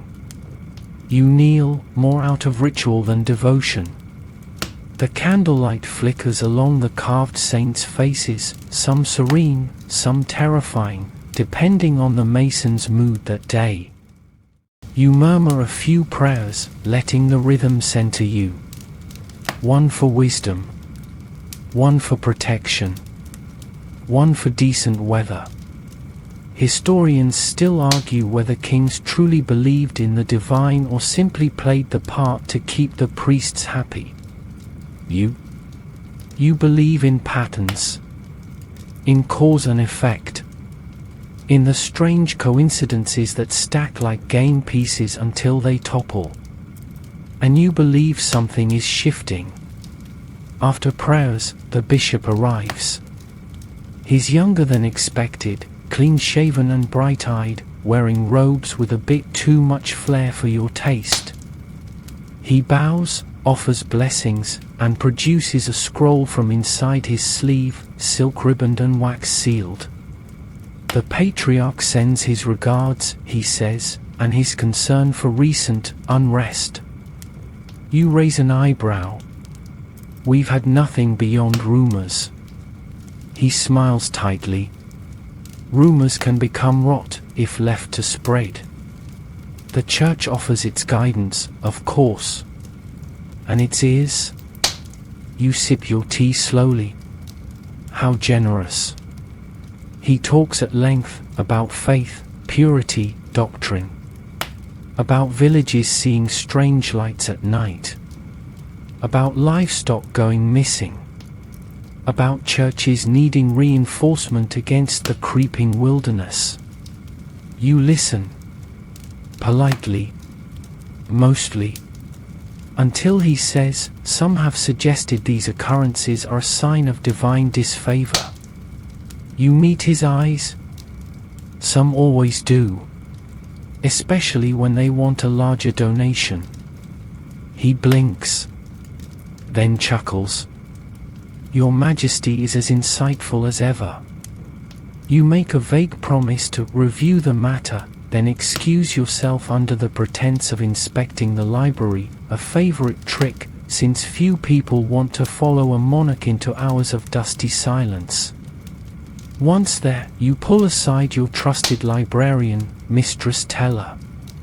She's sharp, quiet, and knows every tome like a mother knows her children. I need old records, you tell her. Accounts of strange signs. Before wars. Before change. She nods without question and disappears into the stacks. You pace while she works, the smell of parchment and leather binding grounding you. The windows here are narrow, the light soft. You could almost believe the world outside has stilled. Teller returns with a bundle of scrolls and an oversized ledger. These three mention dreams in the western woods, she says. This one, odd weather. And this, she places the ledger reverently, details the year of the pale comet. You settle in. You read of fires that lit without spark, of wells that echoed with voices, of crops failing in only certain fields. You read about monks carving stars into their cell walls, and a king, your great-great-grandfather, who dreamed nightly of wolves walking on two legs. Coincidence? Pattern? Echo? You close the ledger, thanking Teller, and make your way back to your private study. Your steward is there, waiting with another letter. This one bears no seal.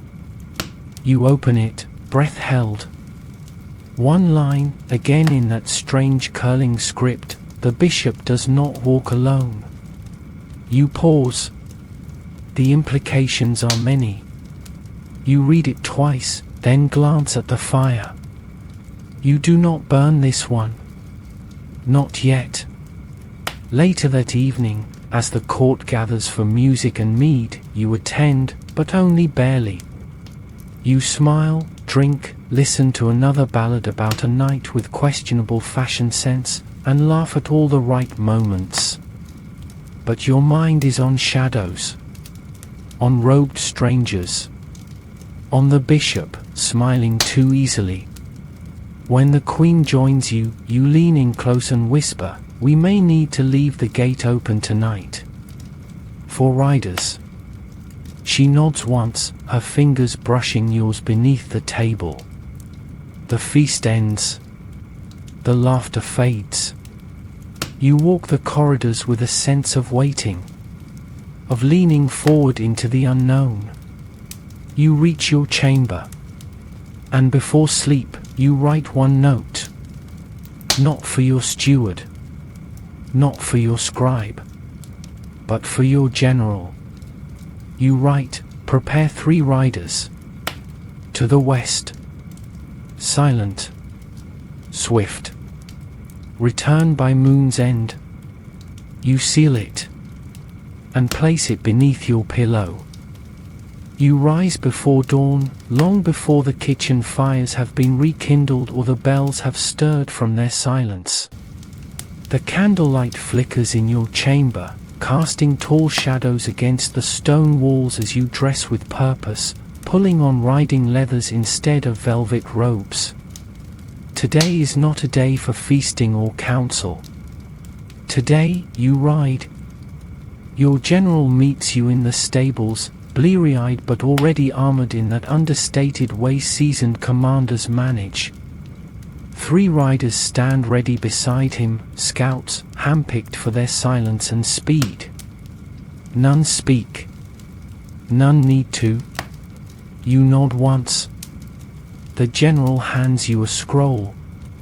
Mark the most recent sightings here. The forest path through Alder's Glade is your best approach.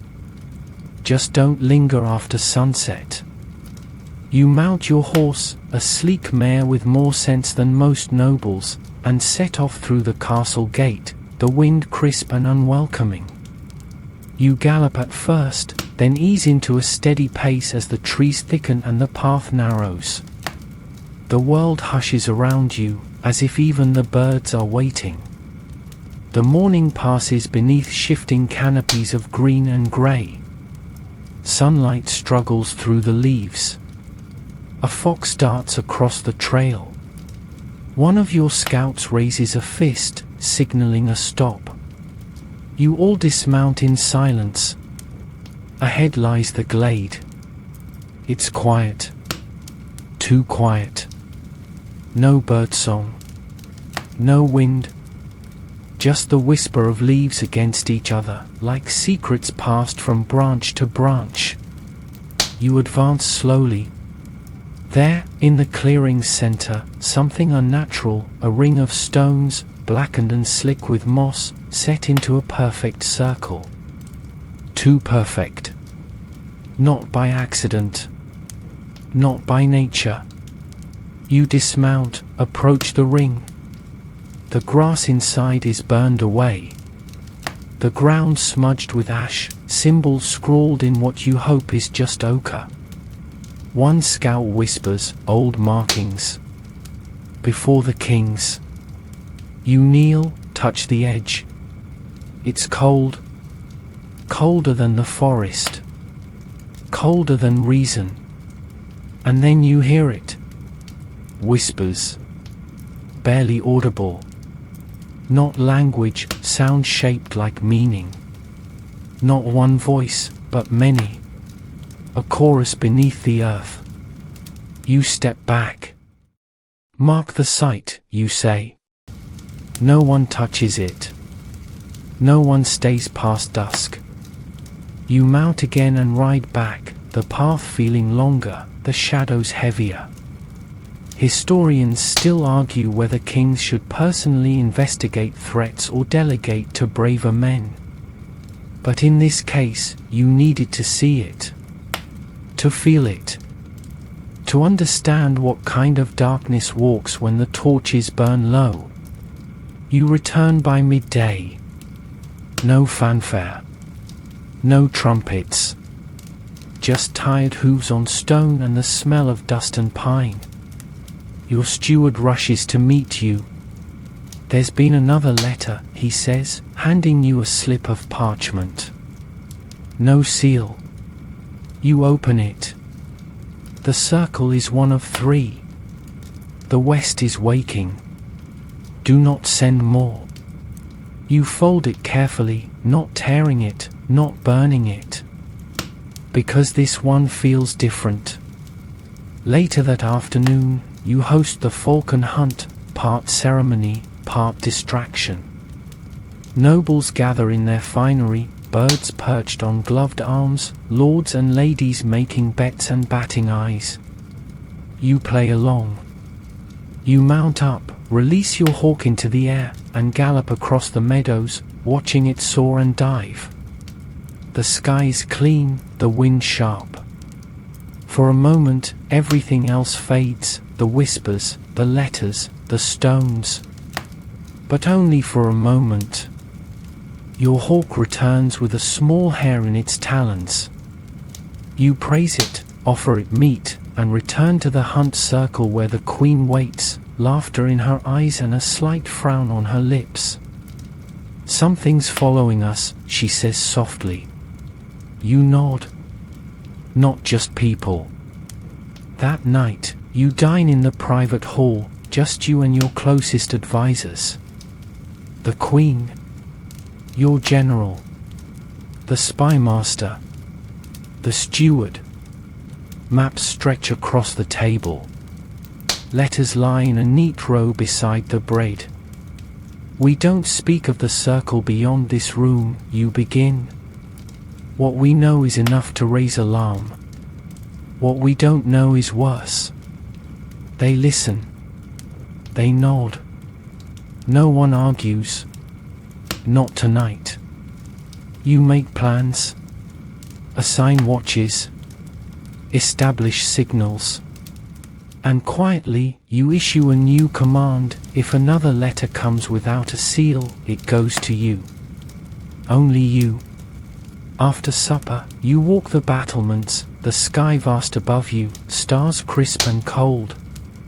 Below, the forest looms. And somewhere beyond it, 2 more circles wait.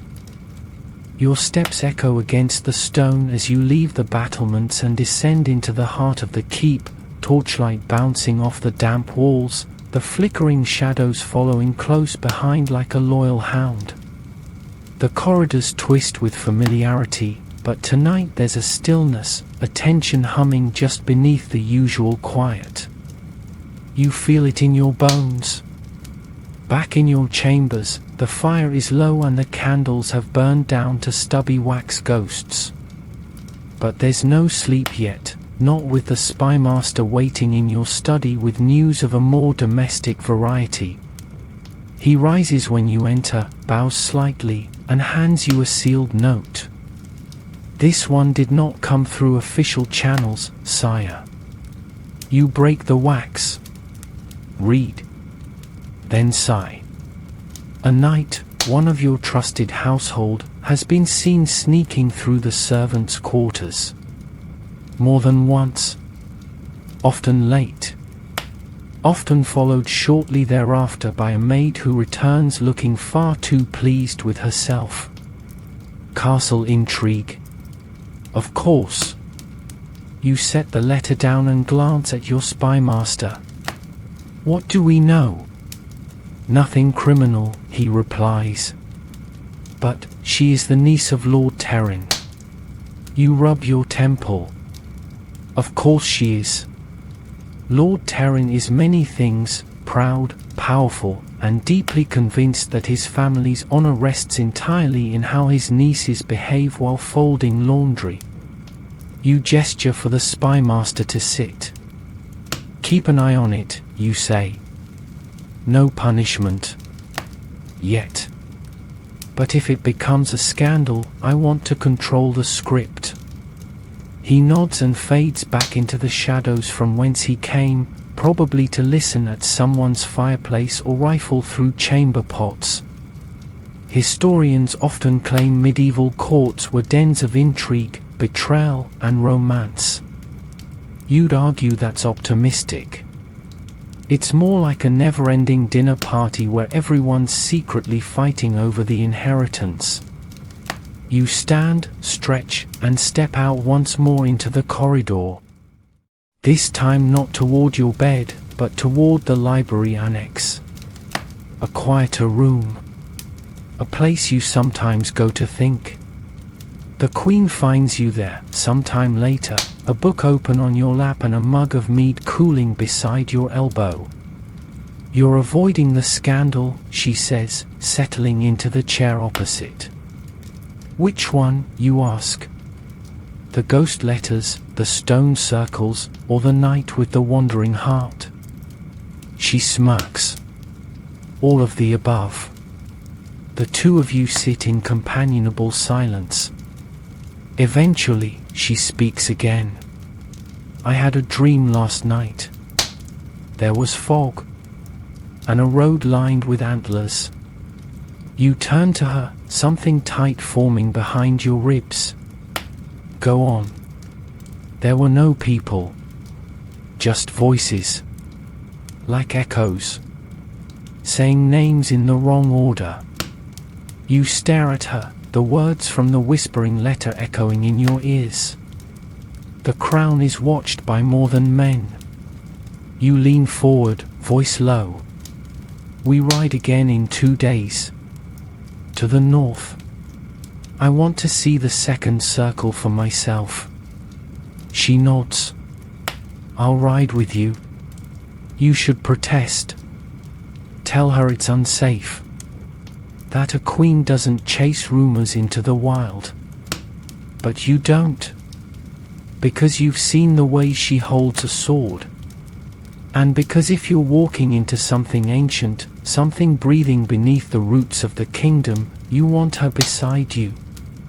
Later that night, back in your chamber, you pass the time by reading over reports. One, from a merchant caravan, describes travelers vanishing on the road near Hollow's Cradle. Another notes a sudden bloom of red lilies in a field where no flowers have ever grown. And then, another letter. No seal. You saw the circle, but you missed the door. You don't burn it. You place it beneath your pillow. The Queen says nothing when she enters, only climbs into the bed beside you and lies still. You take her hand beneath the sheets. Her fingers are cool, grounding. You both fall asleep slowly, with the fire dwindling and the wind outside howling just slightly off-key. In the dream that finds you, the forest is burning, but the trees are not. And someone is whispering your name in reverse. Dawn doesn't so much break as it sighs across the land, soft and pale, brushing the castle stones with reluctant light. You wake groggily, blinking at the coals still smouldering in the hearth, the sheets tangled around your legs like vines. The Queen is already up, slipping on her riding leathers with the grace of someone who doesn't need to rehearse power. Today, she asks, buckling her sword belt. Today, you confirm, already reaching for your boots. By mid-morning, you're in the war room. The torches have been lit, despite the hour, casting flickering light over the map that stretches across the oak table. Your general is already there, pinning markers along the northern routes. The air smells of parchment, sweat, and steel, comforting in its own way. You trace a path with your finger.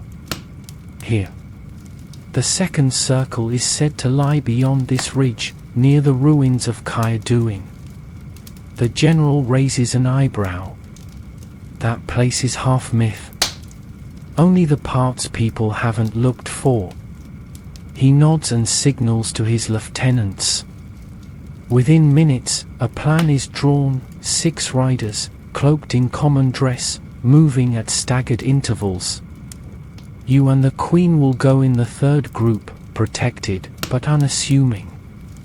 The rest will create the illusion of random movement. This is how kings go to war when they don't want to admit there's a war. Outside the war room, your steward catches you with another scroll. From the eastern watchtower, he explains. Unusual markings found near the stone fence. You unroll the parchment. Drawn in charcoal, an eye, stylized and jagged, etched beside a symbol that resembles a crown, except cracked down the center. You stare at it. Then roll it back up. Add it to the pile. The spy master appears moments later, as if summoned by thought. I've traced the ink used in the letters, he says. It's rare. Ground pearl shell and elderberry.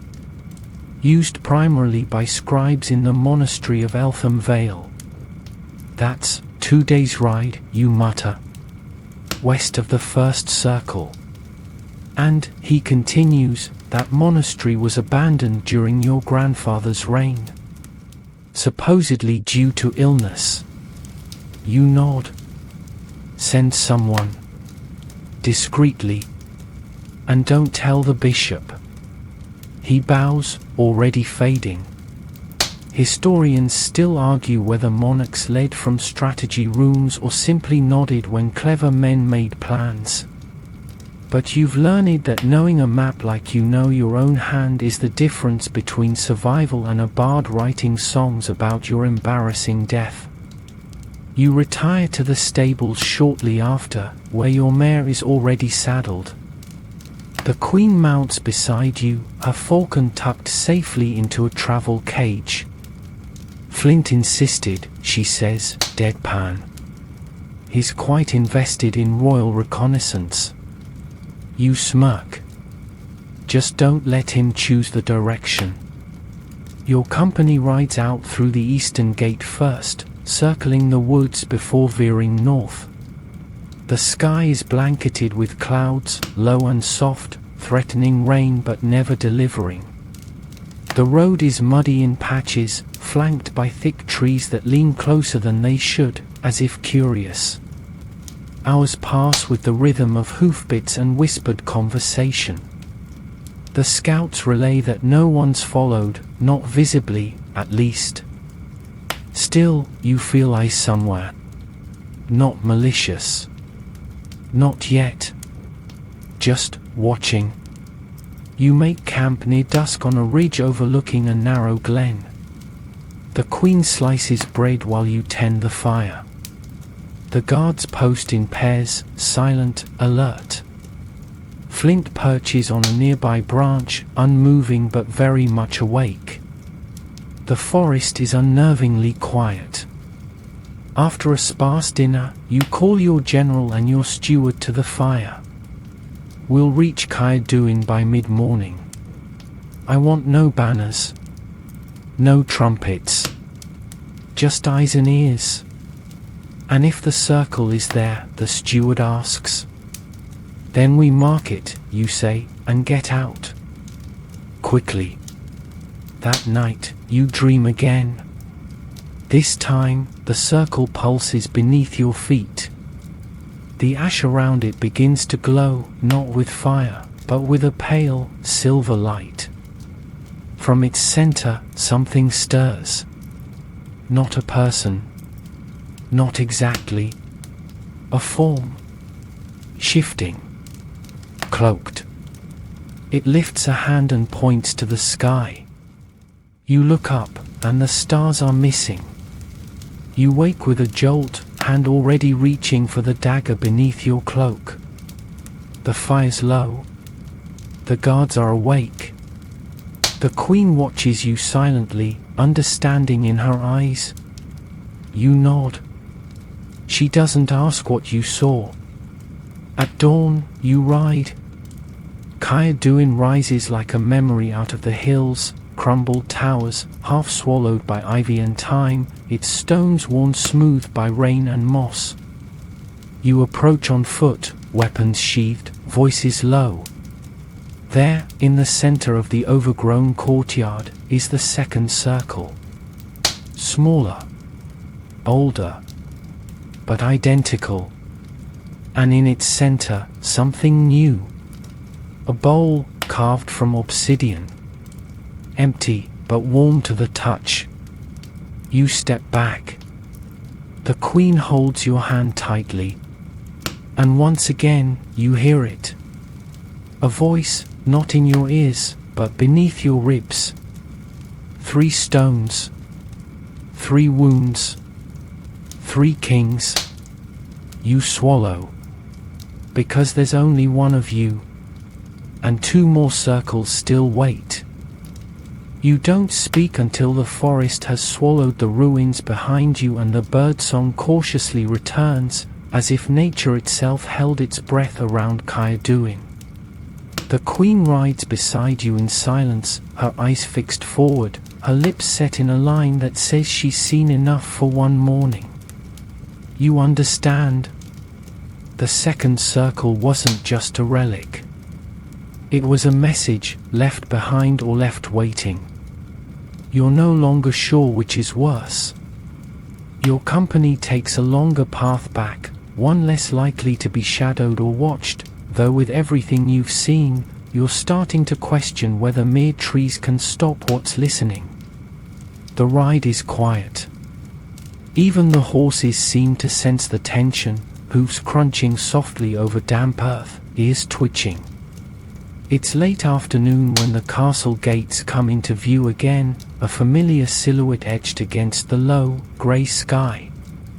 No trumpets. No greetings. Just the guards nodding silently as you pass, their faces taut with the same unspoken question, did something follow you back? You dismount slowly, handing your reins to the stable hand, who flinches when Flint screeches without warning from the queen's shoulder. The bird has not made a sound all day. Until now. You and the Queen retreat to your private solar. The doors shut behind you. Finally, you speak. It's the same shape. Same burn patterns. But the bowl, obsidian, she says. Volcanic. There's nothing like that in our region. You nod. Which means it was brought there. Recently. You pour wine, neither of you speaking for a moment. Then she says, softly, it's not just ritual. It's summoning. You let that hang in the air. There's a word you've both avoided. A word priests pretend isn't in their books. Magic. Real magic. Not herbs and charms. Not fortune tellers or love potions whispered in kitchens. But the old kind. The kind buried beneath kingdoms. The kind people build circles around. That evening, your war room is full again. Maps. Reports. Silence. The steward speaks first. A scout reports smoke to the northwest, just beyond Hollow's cradle. No signs of settlement.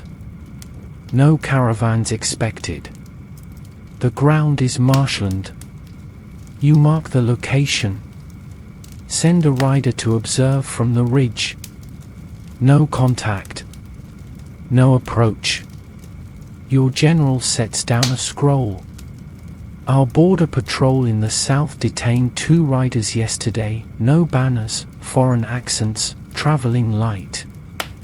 They claimed to be traders. But neither carried goods. One had a dagger with odd markings. You read the report. The markings resemble the ones burned into the circle. The spymaster adds, that symbol, 3 crowns within an eye, it predates our current banners by centuries. It's been found on ruins and tombs, always in places where battles never quite ended. Your queen looks at the general. And if they're not traders, then they're scouts, he says grimly. Or priests. Of something we don't have names for anymore. You spend the rest of the evening drafting orders. Silent preparations. You can't afford panic. Not yet. But you can't afford ignorance either. You issue a new edict, increase the temple patrols. Quietly fund more scribes to translate ancient texts. Assign shadow agents to listen in on every whisper from every port. When the court gathers for supper, you smile. You laugh at jokes. You raise a goblet during a toast about harvest yields. You nod politely when Lord Brenton complains about his neighbor's overly enthusiastic bell ringer. But beneath the table, your leg bounces. Because you've seen 2 circles. And each time, you've returned heavier. Later that night, you walk the ramparts again. The air is crisp, clear, and tinged with wood smoke. Below, torches line the walls like glowing sentinels. The town is quiet. But your ears aren't seeking human sounds. You pause near the northern tower, eyes scanning the trees beyond. There's nothing. But still you stare. Waiting. The queen joins you silently, her cloak catching the wind like a banner. We're being tested, you say softly. Not by enemies. By something older. She nods. And we're not the first. You turn to her. We'll need the historians. The monks. The madmen who talk in riddles. Anyone who remembers what the rest have forgotten. She steps closer. And if what they remember is worse than we can imagine, You look back to the forest. Then we'll face it together. The moon climbs higher. A pale, watchful eye. And somewhere, too far to hear, but close enough to feel, something stirs beneath the earth. The third circle waits. The court doesn't know. Not really. Oh, they suspect things, whispers, unease, the tightened guard rotations and the way your eyes linger too long on the horizon, but they still gather, still dress in silks and furs, still waltz beneath chandeliers like the world isn't shifting under their feet. Tonight, you attend a banquet. Not because you want to, not because you're hungry, but because part of kingship is performance. And tonight's show is titled, Everything is Normal, Please Keep Dancing. You sit at the high table, dressed in midnight blue velvet trimmed with silver. Your crown is lighter this evening, a smaller circlet that makes you feel less like a statue and more like a man trying to remember what peace used to feel like. The queen arrives fashionably late, gliding across the floor in a gown that shimmers like moonlight on a lake. She meets your eyes, gives the faintest nod. She understands the performance. A bard strums a lute. The song is soft, familiar, an old ballad about a knight who falls in love with a star. You remember it from childhood. Back then, it was romantic. Now, it just sounds like longing in a minor key. As the courses arrive, roast duck, spiced apples, soft cheese wrapped in honeyed leaves, you eat sparingly. You don't trust your appetite. Not after seeing what stared up from that obsidian bowl.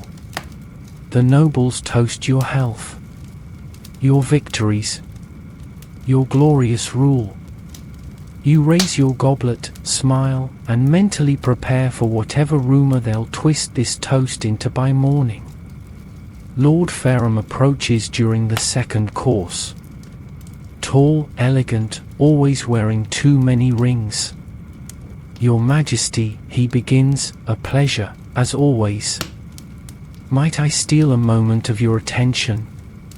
You gesture to the side. He follows.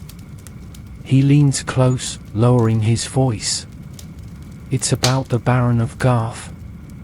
His men have been seen training in unusual numbers. And he's purchased a great deal of dried meat and iron nails. Not typical for a spring banquet. You nod slowly. Is he moving? Unclear. But he's whispering. And the things he whispers involve claims to ancestral lands. Lands that just happen to border the Western Road. The one near the first circle. You thank Fareham, return to your seat, and signal for your spy master. By dessert, honey tarts and pear wine, you've already written a letter in your mind. Double the watchers near Garth. Discreetly. And no open confrontation. Not until you know what else is seen. The music swells. Dancers sweep across the floor, their gowns spinning, their laughter ringing like bells in a windstorm. You're pulled into a dance by the Duchess of Marwyn, a sharp-witted woman who's outlived 3 husbands and hasn't stopped smiling since. She twirls expertly. Majesty, she murmurs mid-spin, this court pretends well. But the air smells of storm. You raise an eyebrow. I wasn't aware you were a weather reader. Oh no, she replies with a wink. But I've survived enough storms to know when the birds go quiet. She steps back, bows gracefully, and disappears into the crowd, leaving you with that thought. The birds have gone quiet. Literally. This morning, your falconer reported that 3 birds refused to fly. One attempted, then returned almost immediately, wings trembling. You exit the ballroom early, nodding to the Queen, who follows moments later. Back in your chambers, you strip away the velvet, pull on simple clothes, and sit at your desk. There's another letter waiting. No seal. Of course. This one is longer. The third circle is beneath, not beyond. The well hides what was meant to sleep. The crown cracks when the ground speaks. The past knocks softly before it opens the door. You exhale slowly. The well. The one in your own castle. The one you visited weeks ago. Joking about pebbles. Whispering echoes. It's not just a relic. It's a door. You stare at the parchment, the words still pulsing in your mind. Beneath, not beyond. You send for your steward. Quietly. Instruct him to prepare a torchlit descent into the well at first light. No guards. No fanfare. Just you, the Queen, and one trusted aide. He nods. Doesn't ask questions. By the time you return to bed, the Queen is already there, propped on one elbow, eyes sharp. You read something, she says. You nod. The third circle isn't out there. It's here. She's silent for a beat. Then, we always joked the castle had secrets. Let's hope they're the kind that don't bite. You lie down, staring at the ceiling.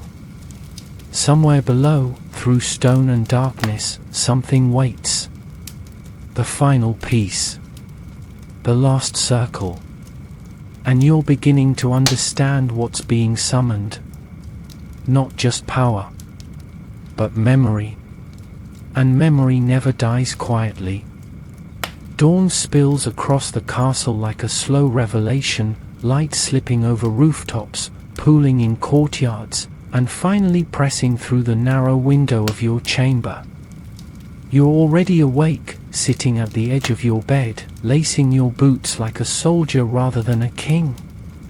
Beside you, the Queen tightens her belt, buckles her cloak, and nods toward the door. Let's find our ghost, she says softly. You descend through the castle with only your steward for company. He carries 2 lanterns, their flames flickering nervously as if they too would prefer not to go where you're going.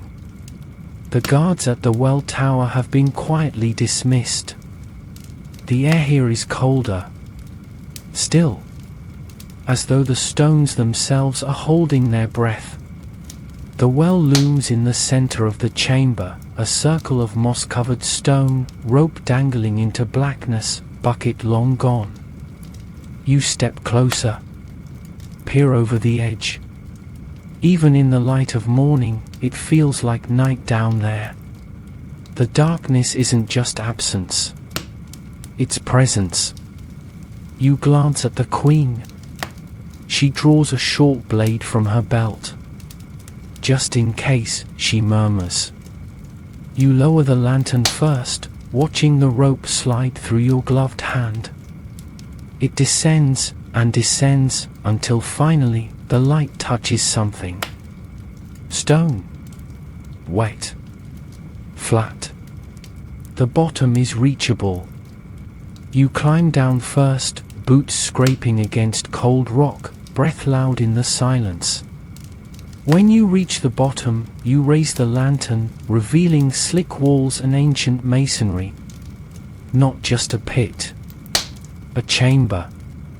The Queen follows, landing beside you with a quiet grunt.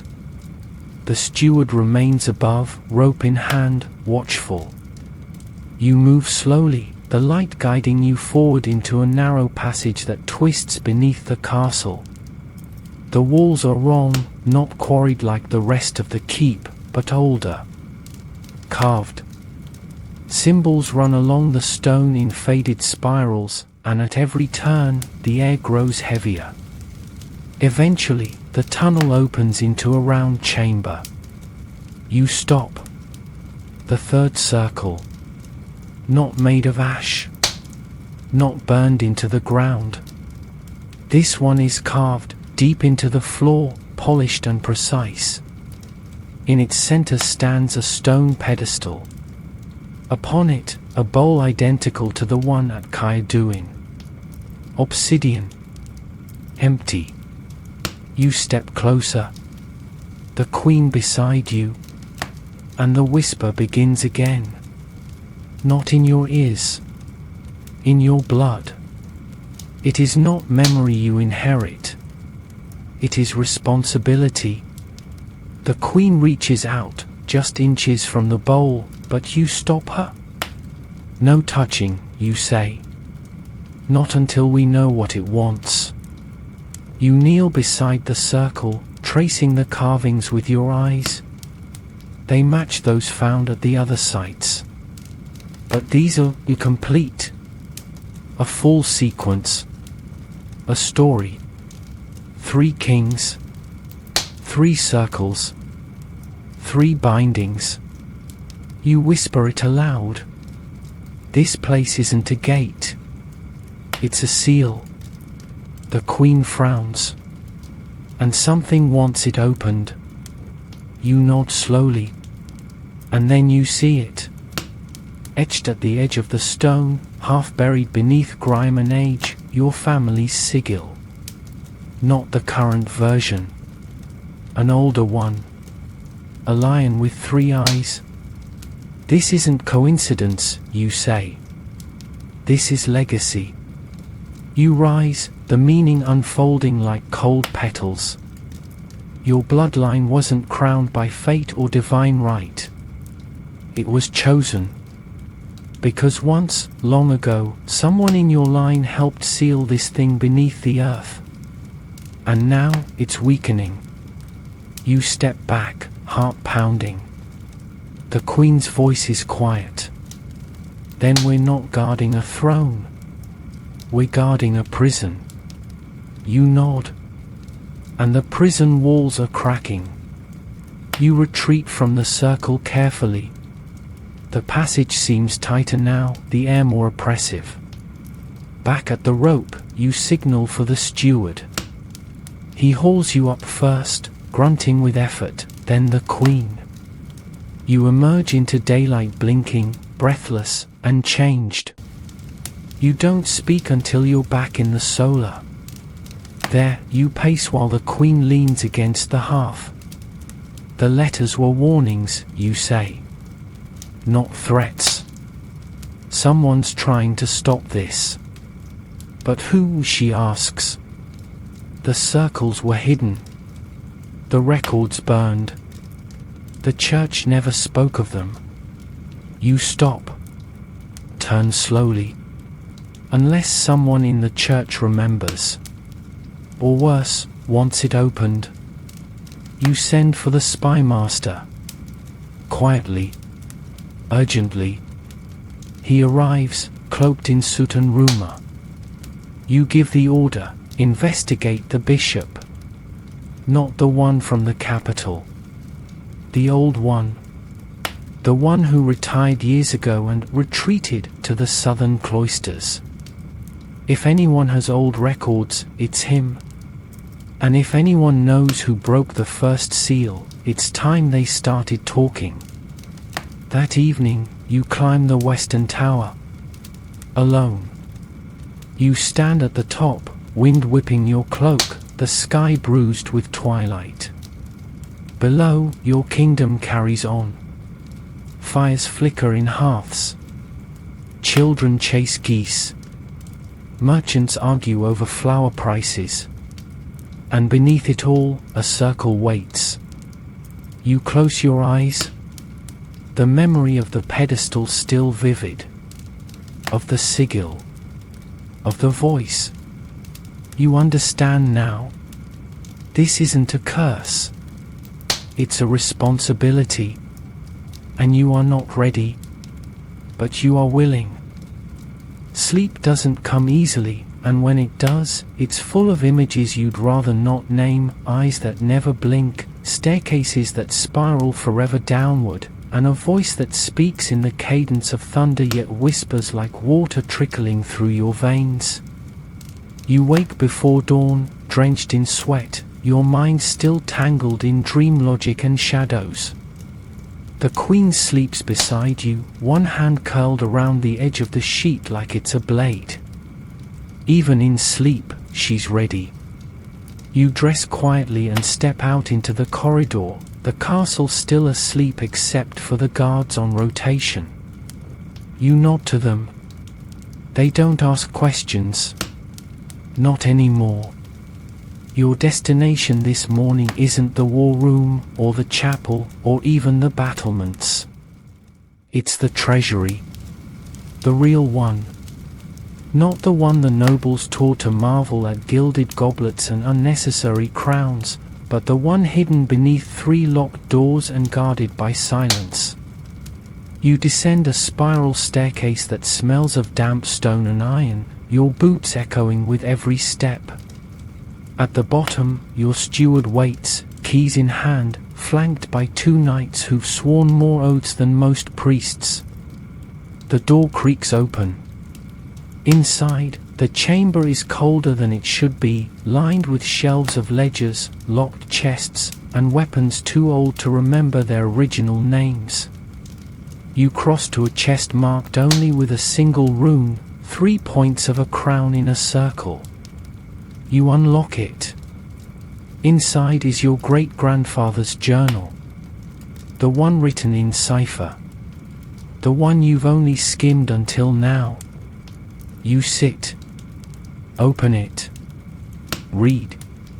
At first, the entries are mundane: border disputes, taxes, the occasional note about an ill-tempered goose. But halfway through, the tone shifts. Today, I walked the old tunnels. I dreamed again of a door with no hinges. A fire that did not burn. I fear the seal is not as strong as the priests promised. You flip forward. There were 3 circles. 1 to mark. 1 to distract. 1 to bind. I fear I have forgotten which is which. And then, finally, they called it the binding crown. Not a symbol of rule. A lock. And we are the key. You close the journal slowly, heart racing. It's not just that your ancestors helped seal something away. They became the seal. Their rule, their bloodline, it wasn't just chosen. It was required. Above, the bell tower tolls 6 chimes. Time to face the court. You return above ground, the morning air feeling thinner now. Lighter in all the wrong ways. Breakfast is a blur.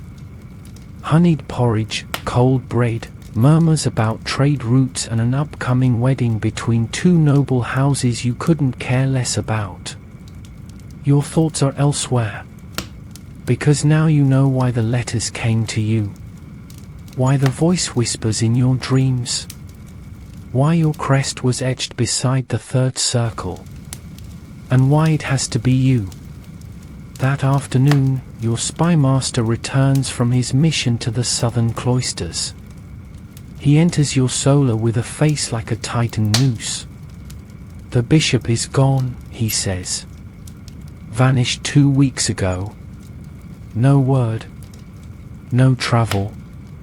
Just gone. You frown. And the records? Taken.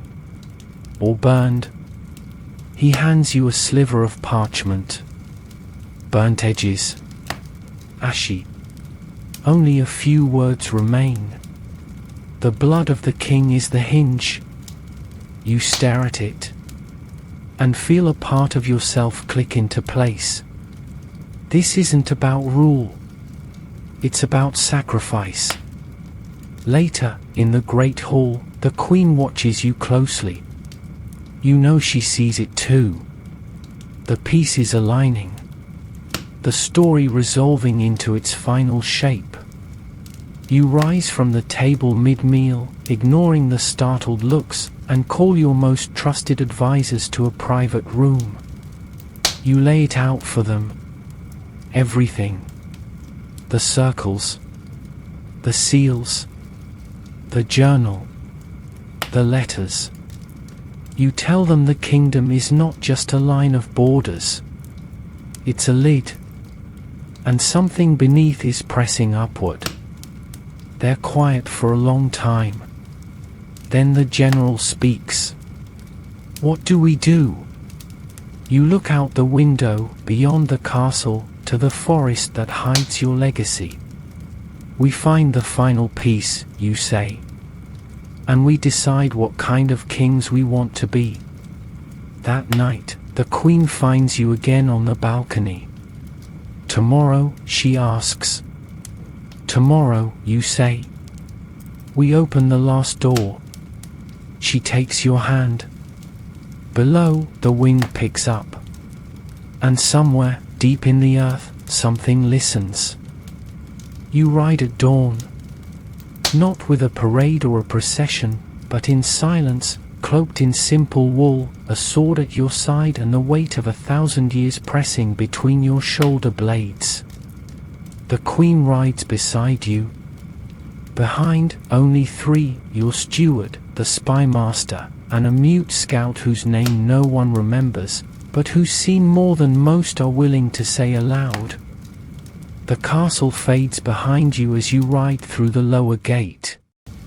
The guards nod but don't ask questions. They know the look on your face now. They've seen it before, on statues and old tapestries, the face of a king riding towards something final.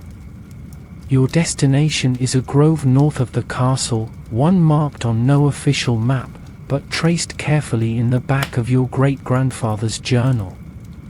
The ink had smudged. The writing was rushed. But the message was clear. Here lies the fourth binding. Not a circle. A seal. A choice. The wind whispers through the trees as you approach, and the horses begin to shy. The scout dismounts first, silent, hand pressed to the ground. There's something below, he says softly. You tie off the horses, descend into the undergrowth, and push aside the branches covering the entrance. It's not a door. Not even a cave. It's a spiral staircase, carved into the earth itself. You descend. Each step deeper muffles the sound of the world above. The torch in your hand flickers with each breath. The stone underfoot is old, not just in age, but in feeling. Like it was made before men had words for years. Eventually, you reach a chamber. Circular. Smooth. And in the center, a throne. Carved from stone, fused to the floor, covered in dust but uncracked. Symbols wrap around it, old ones. Variations of your crest. Beneath them, a single sentence, the king must sit to seal. The king must rise to break. You freeze. The queen reads it aloud. And what happens if the king does neither? You run your hand along the stone. It hums faintly, like something alive is breathing inside it. The spy master finds a second carving, smaller, hidden along the wall. This one older. Sharper. 3 kings held the crown. One must give it. The queen exhales slowly. It's not just metaphor. You nod. The bloodline isn't symbolic. It's literal. My family has sat the throne for generations not because of law or lineage, but because we're the cork in a very old bottle. Your steward murmurs, "So what now?" You look at the throne. Then down at your hands. You feel it, the hum. The way the room seems to know you. The way the symbols flicker slightly in the torchlight, like they're waking up. You sit. The throne is cold at first. Then it burns. Not fire, not pain, but memory. You see the first king, your ancestor, kneeling beside the same stone, eyes red with sleeplessness, his hand resting on the same symbols. You see the circle being carved, the obsidian brought by men who wore no crests. You hear their voices, deep, ancient, not human. You see the creature. Only glimpses. Too many limbs. Eyes like stars. Teeth like music. Then the stone. The seal. The cost. Your ancestor gave part of himself to hold it shut. And every generation after did the same. Memory passed down not through story, but blood. You jerk upright, gasping. The throne is still beneath you. The circle unbroken. But the seal flickers. You rise slowly.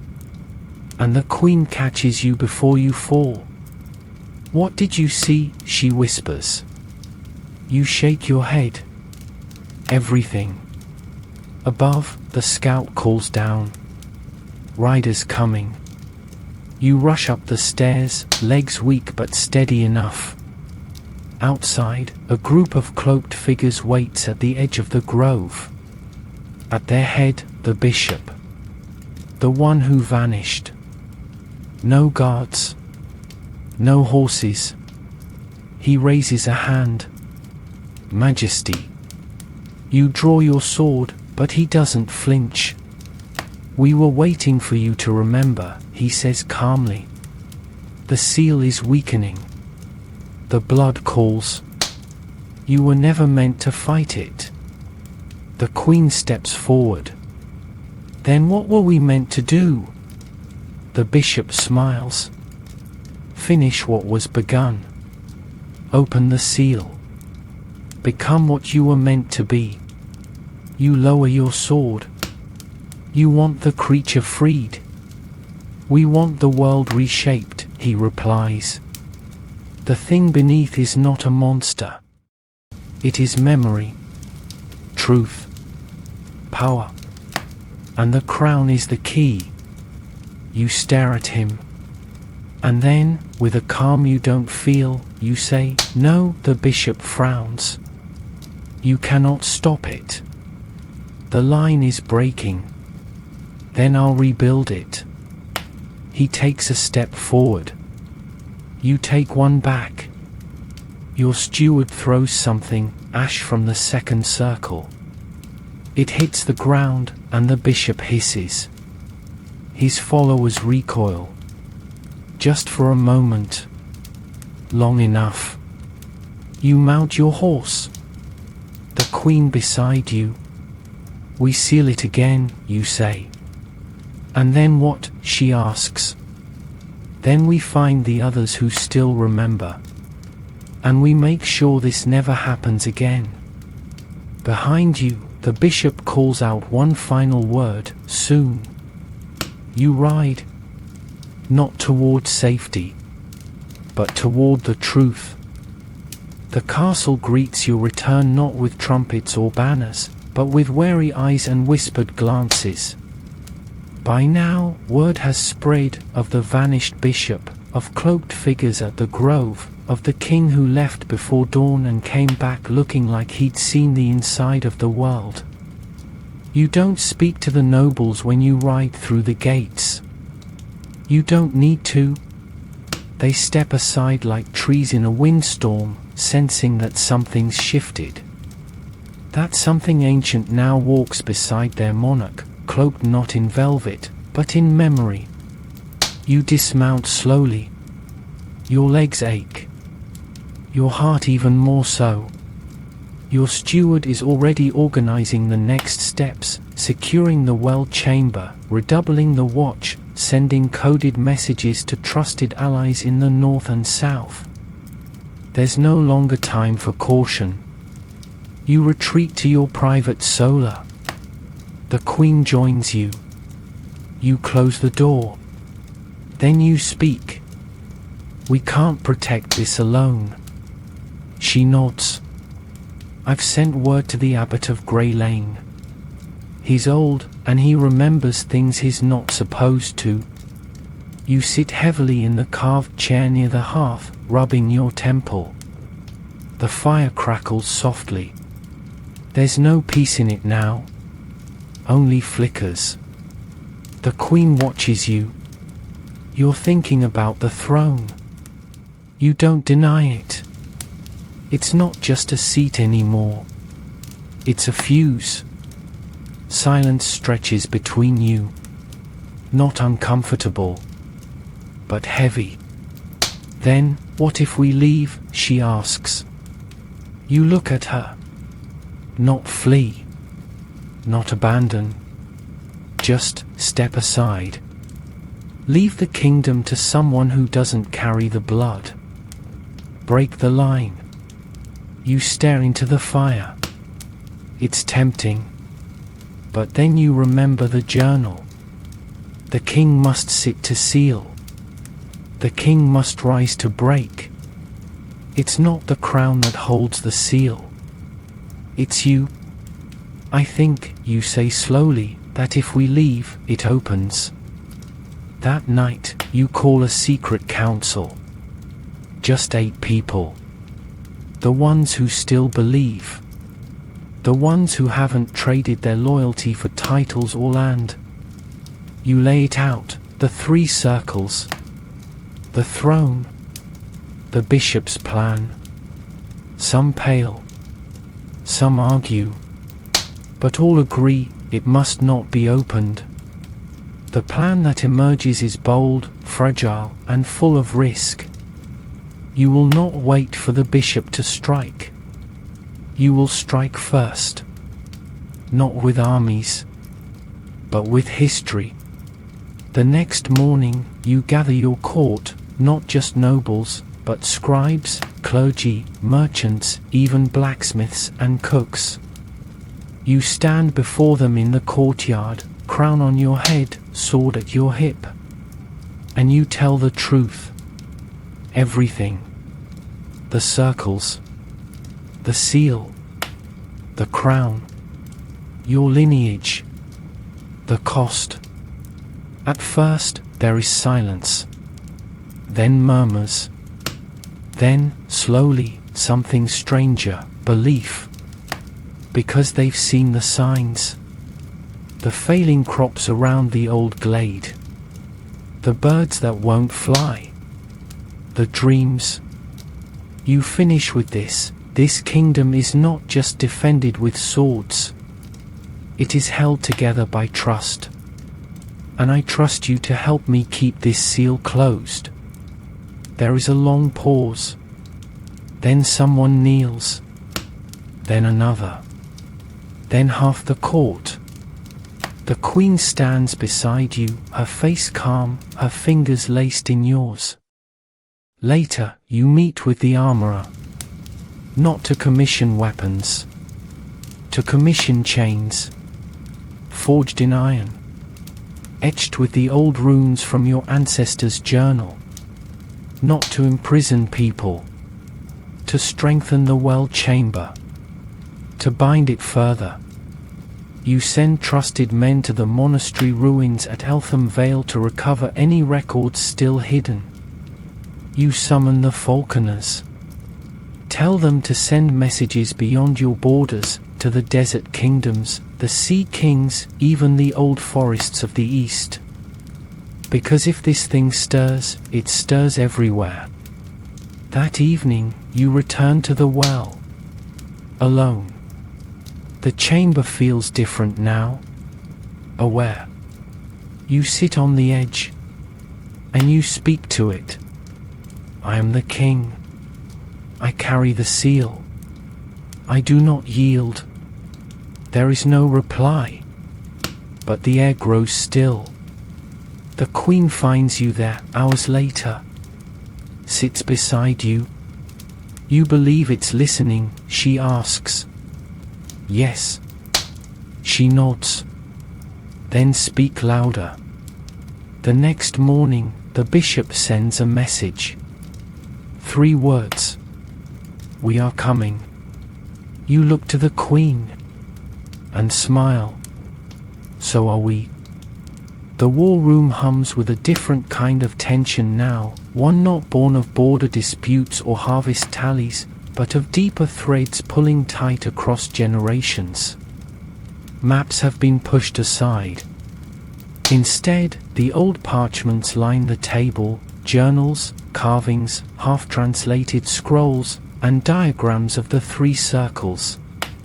At the center sits the throne's ciphered design, etched now in red ink. You pace slowly. 3 kings. 3 bindings, you mutter. 1 breaks, 1 seals, 1 holds. Your general watches silently. He's armed now, always. So are the guards outside your chamber. The castle isn't at war, not openly. But the air carries the thrum of a blade being drawn in the next room. The Queen enters, tossing a scroll onto the table. Eltham Vale, she says. They found a vault. Hidden behind the old chapel altar. Dozens of texts. Symbols matching the circles. You unfurl the scroll. The writing is faded, brittle with age, but one passage leaps out in clean, angry script. The seal cannot be fought, only endured. The bloodline binds, but the will must remain. You sink into your chair. It's always been you. But not because of destiny or magic. Because you've stayed. Saturday. Carried it. And now, the bishop wants to unseat you. That night, you hold court. Not in the hall, but in the open courtyard beneath the stars. The torches are lit. The air is sharp and clear. The Queen stands beside you, flanked by guards who've sworn loyalty beyond blood.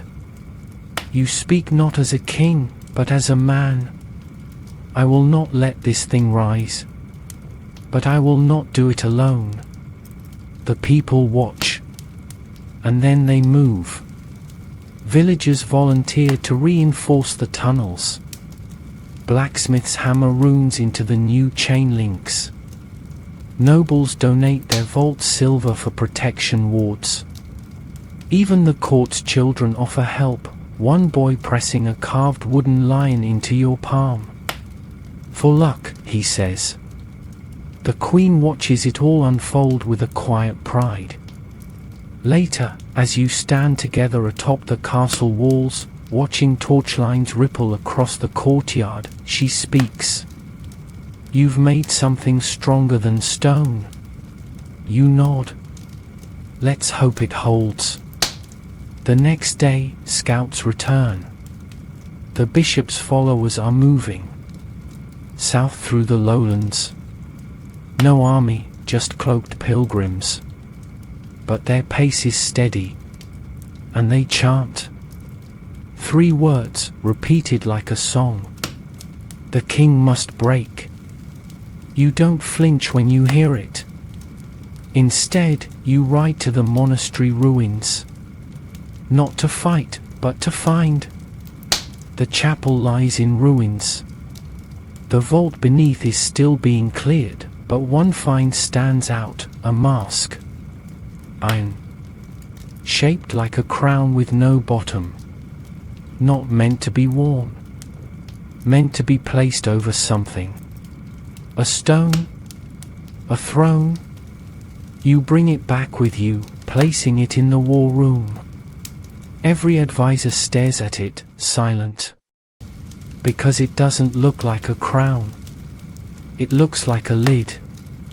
That night, you can't sleep. You walk the halls alone.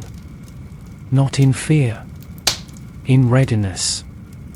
And when you pass the well chamber, you stop. Descend the stairs. stand before the circle, and whisper, "You are not free. You are not forgotten. And I am still here." The stone hums, not louder, just more certain. You return to your chamber before dawn. The queen is already awake, watching the horizon. "They're 2 days away," she says. You nod. "Let's greet them properly."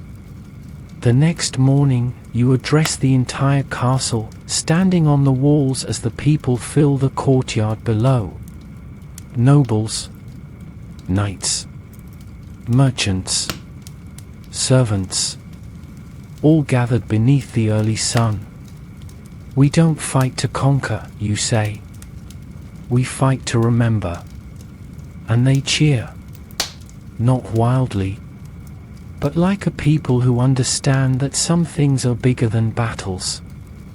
Then you give the final order. When they arrive, do not fire arrows. Do not charge. The general looks at you, confused. "Majesty?" You look out over your people, then down at your own hands. They want to see the crown fall. We show them it still stands. That afternoon, you visit the smithy. Request one more item. A blade. Old metal. Marked not for war, but for sealing. The queen stands beside you as you take the blade, wrap it, and carry it to the throne room. You sit. One last time. Not because you must, but because you choose to. The sky bruises with dusk as the cloaked figures reach the outer hills, silent and slow like a tide pulled by ancient moons. No banners. No horns. Just the soft hush of robes dragging across dirt and stone. The bishop walks at their head, his face shrouded, his staff carved with symbols that twist like smoke when stared at too long. From the castle walls, you watch their approach with calm you don't quite feel. Below you, the people have gathered again, not in chaos, but in quiet defiance. The guards are posted, weapons at the ready, but no one moves unless you say so. This is your kingdom. Not just the land, but its memory. You turn to the queen. She nods once. You descend the stairs together, flanked by your general and the steward. You wear your cloak, your sword, and, beneath it all, the mark of the third circle, etched into the inside of your wrist by your own hand. A bond, not of iron, but of blood. At the outer courtyard, the gates remain closed. You stand before them, the queen at your side. The bishop halts just beyond arrow range. He raises both hands, not in surrender, in invocation.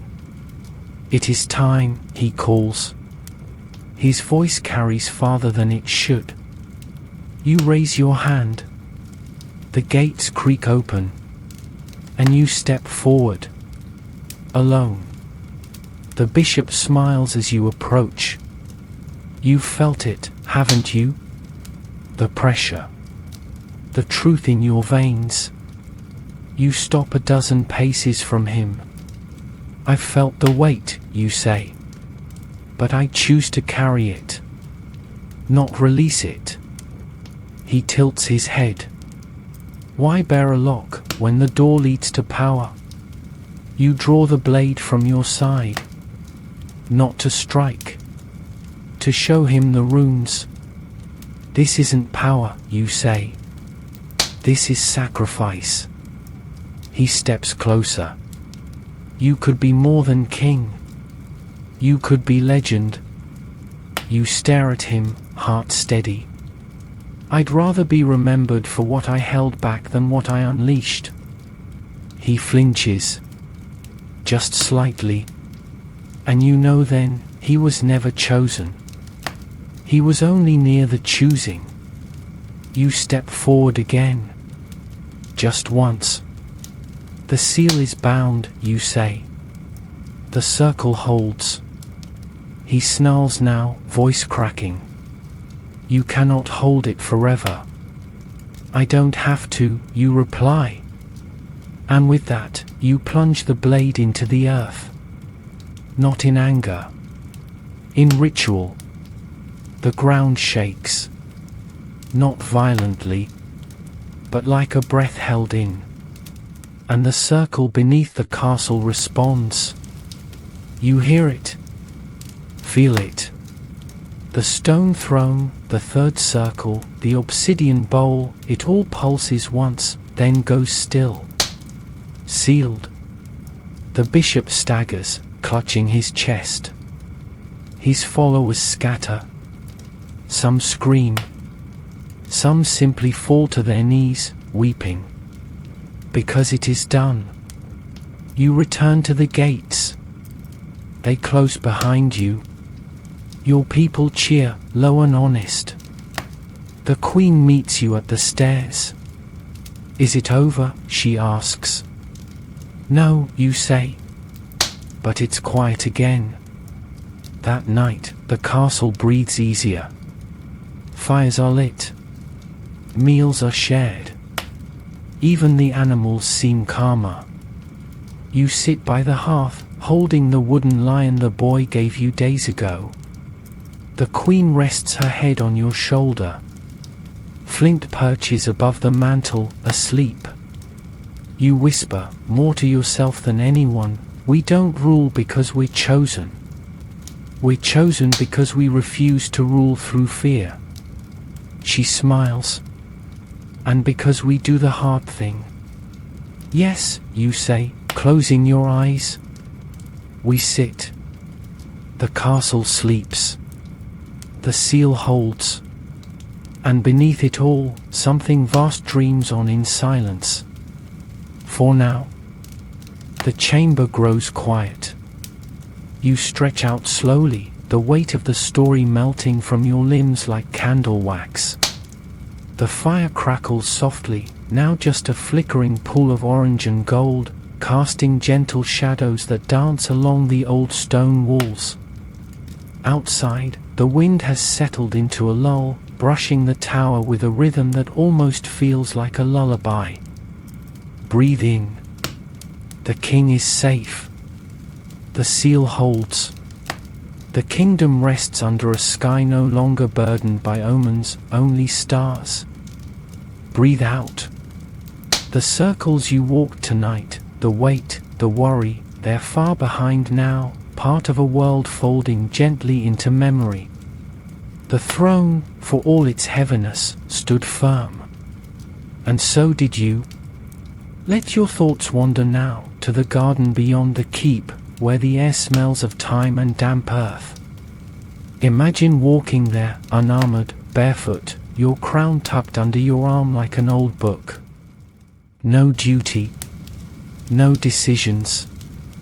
Just you, the dusk, and a horizon filled with soft gold light. Inhale again. Even if sleep hasn't arrived just yet, know that you're allowed to rest. You've stood your ground. You've borne the weight. You've chosen to be still. And in doing so, you've kept the world turning. So lie back now. Let the night take over. Let the story settle into your bones like a remembered lullaby. Because for now, just now, it's okay to sleep. The castle is quiet. And the king dreams.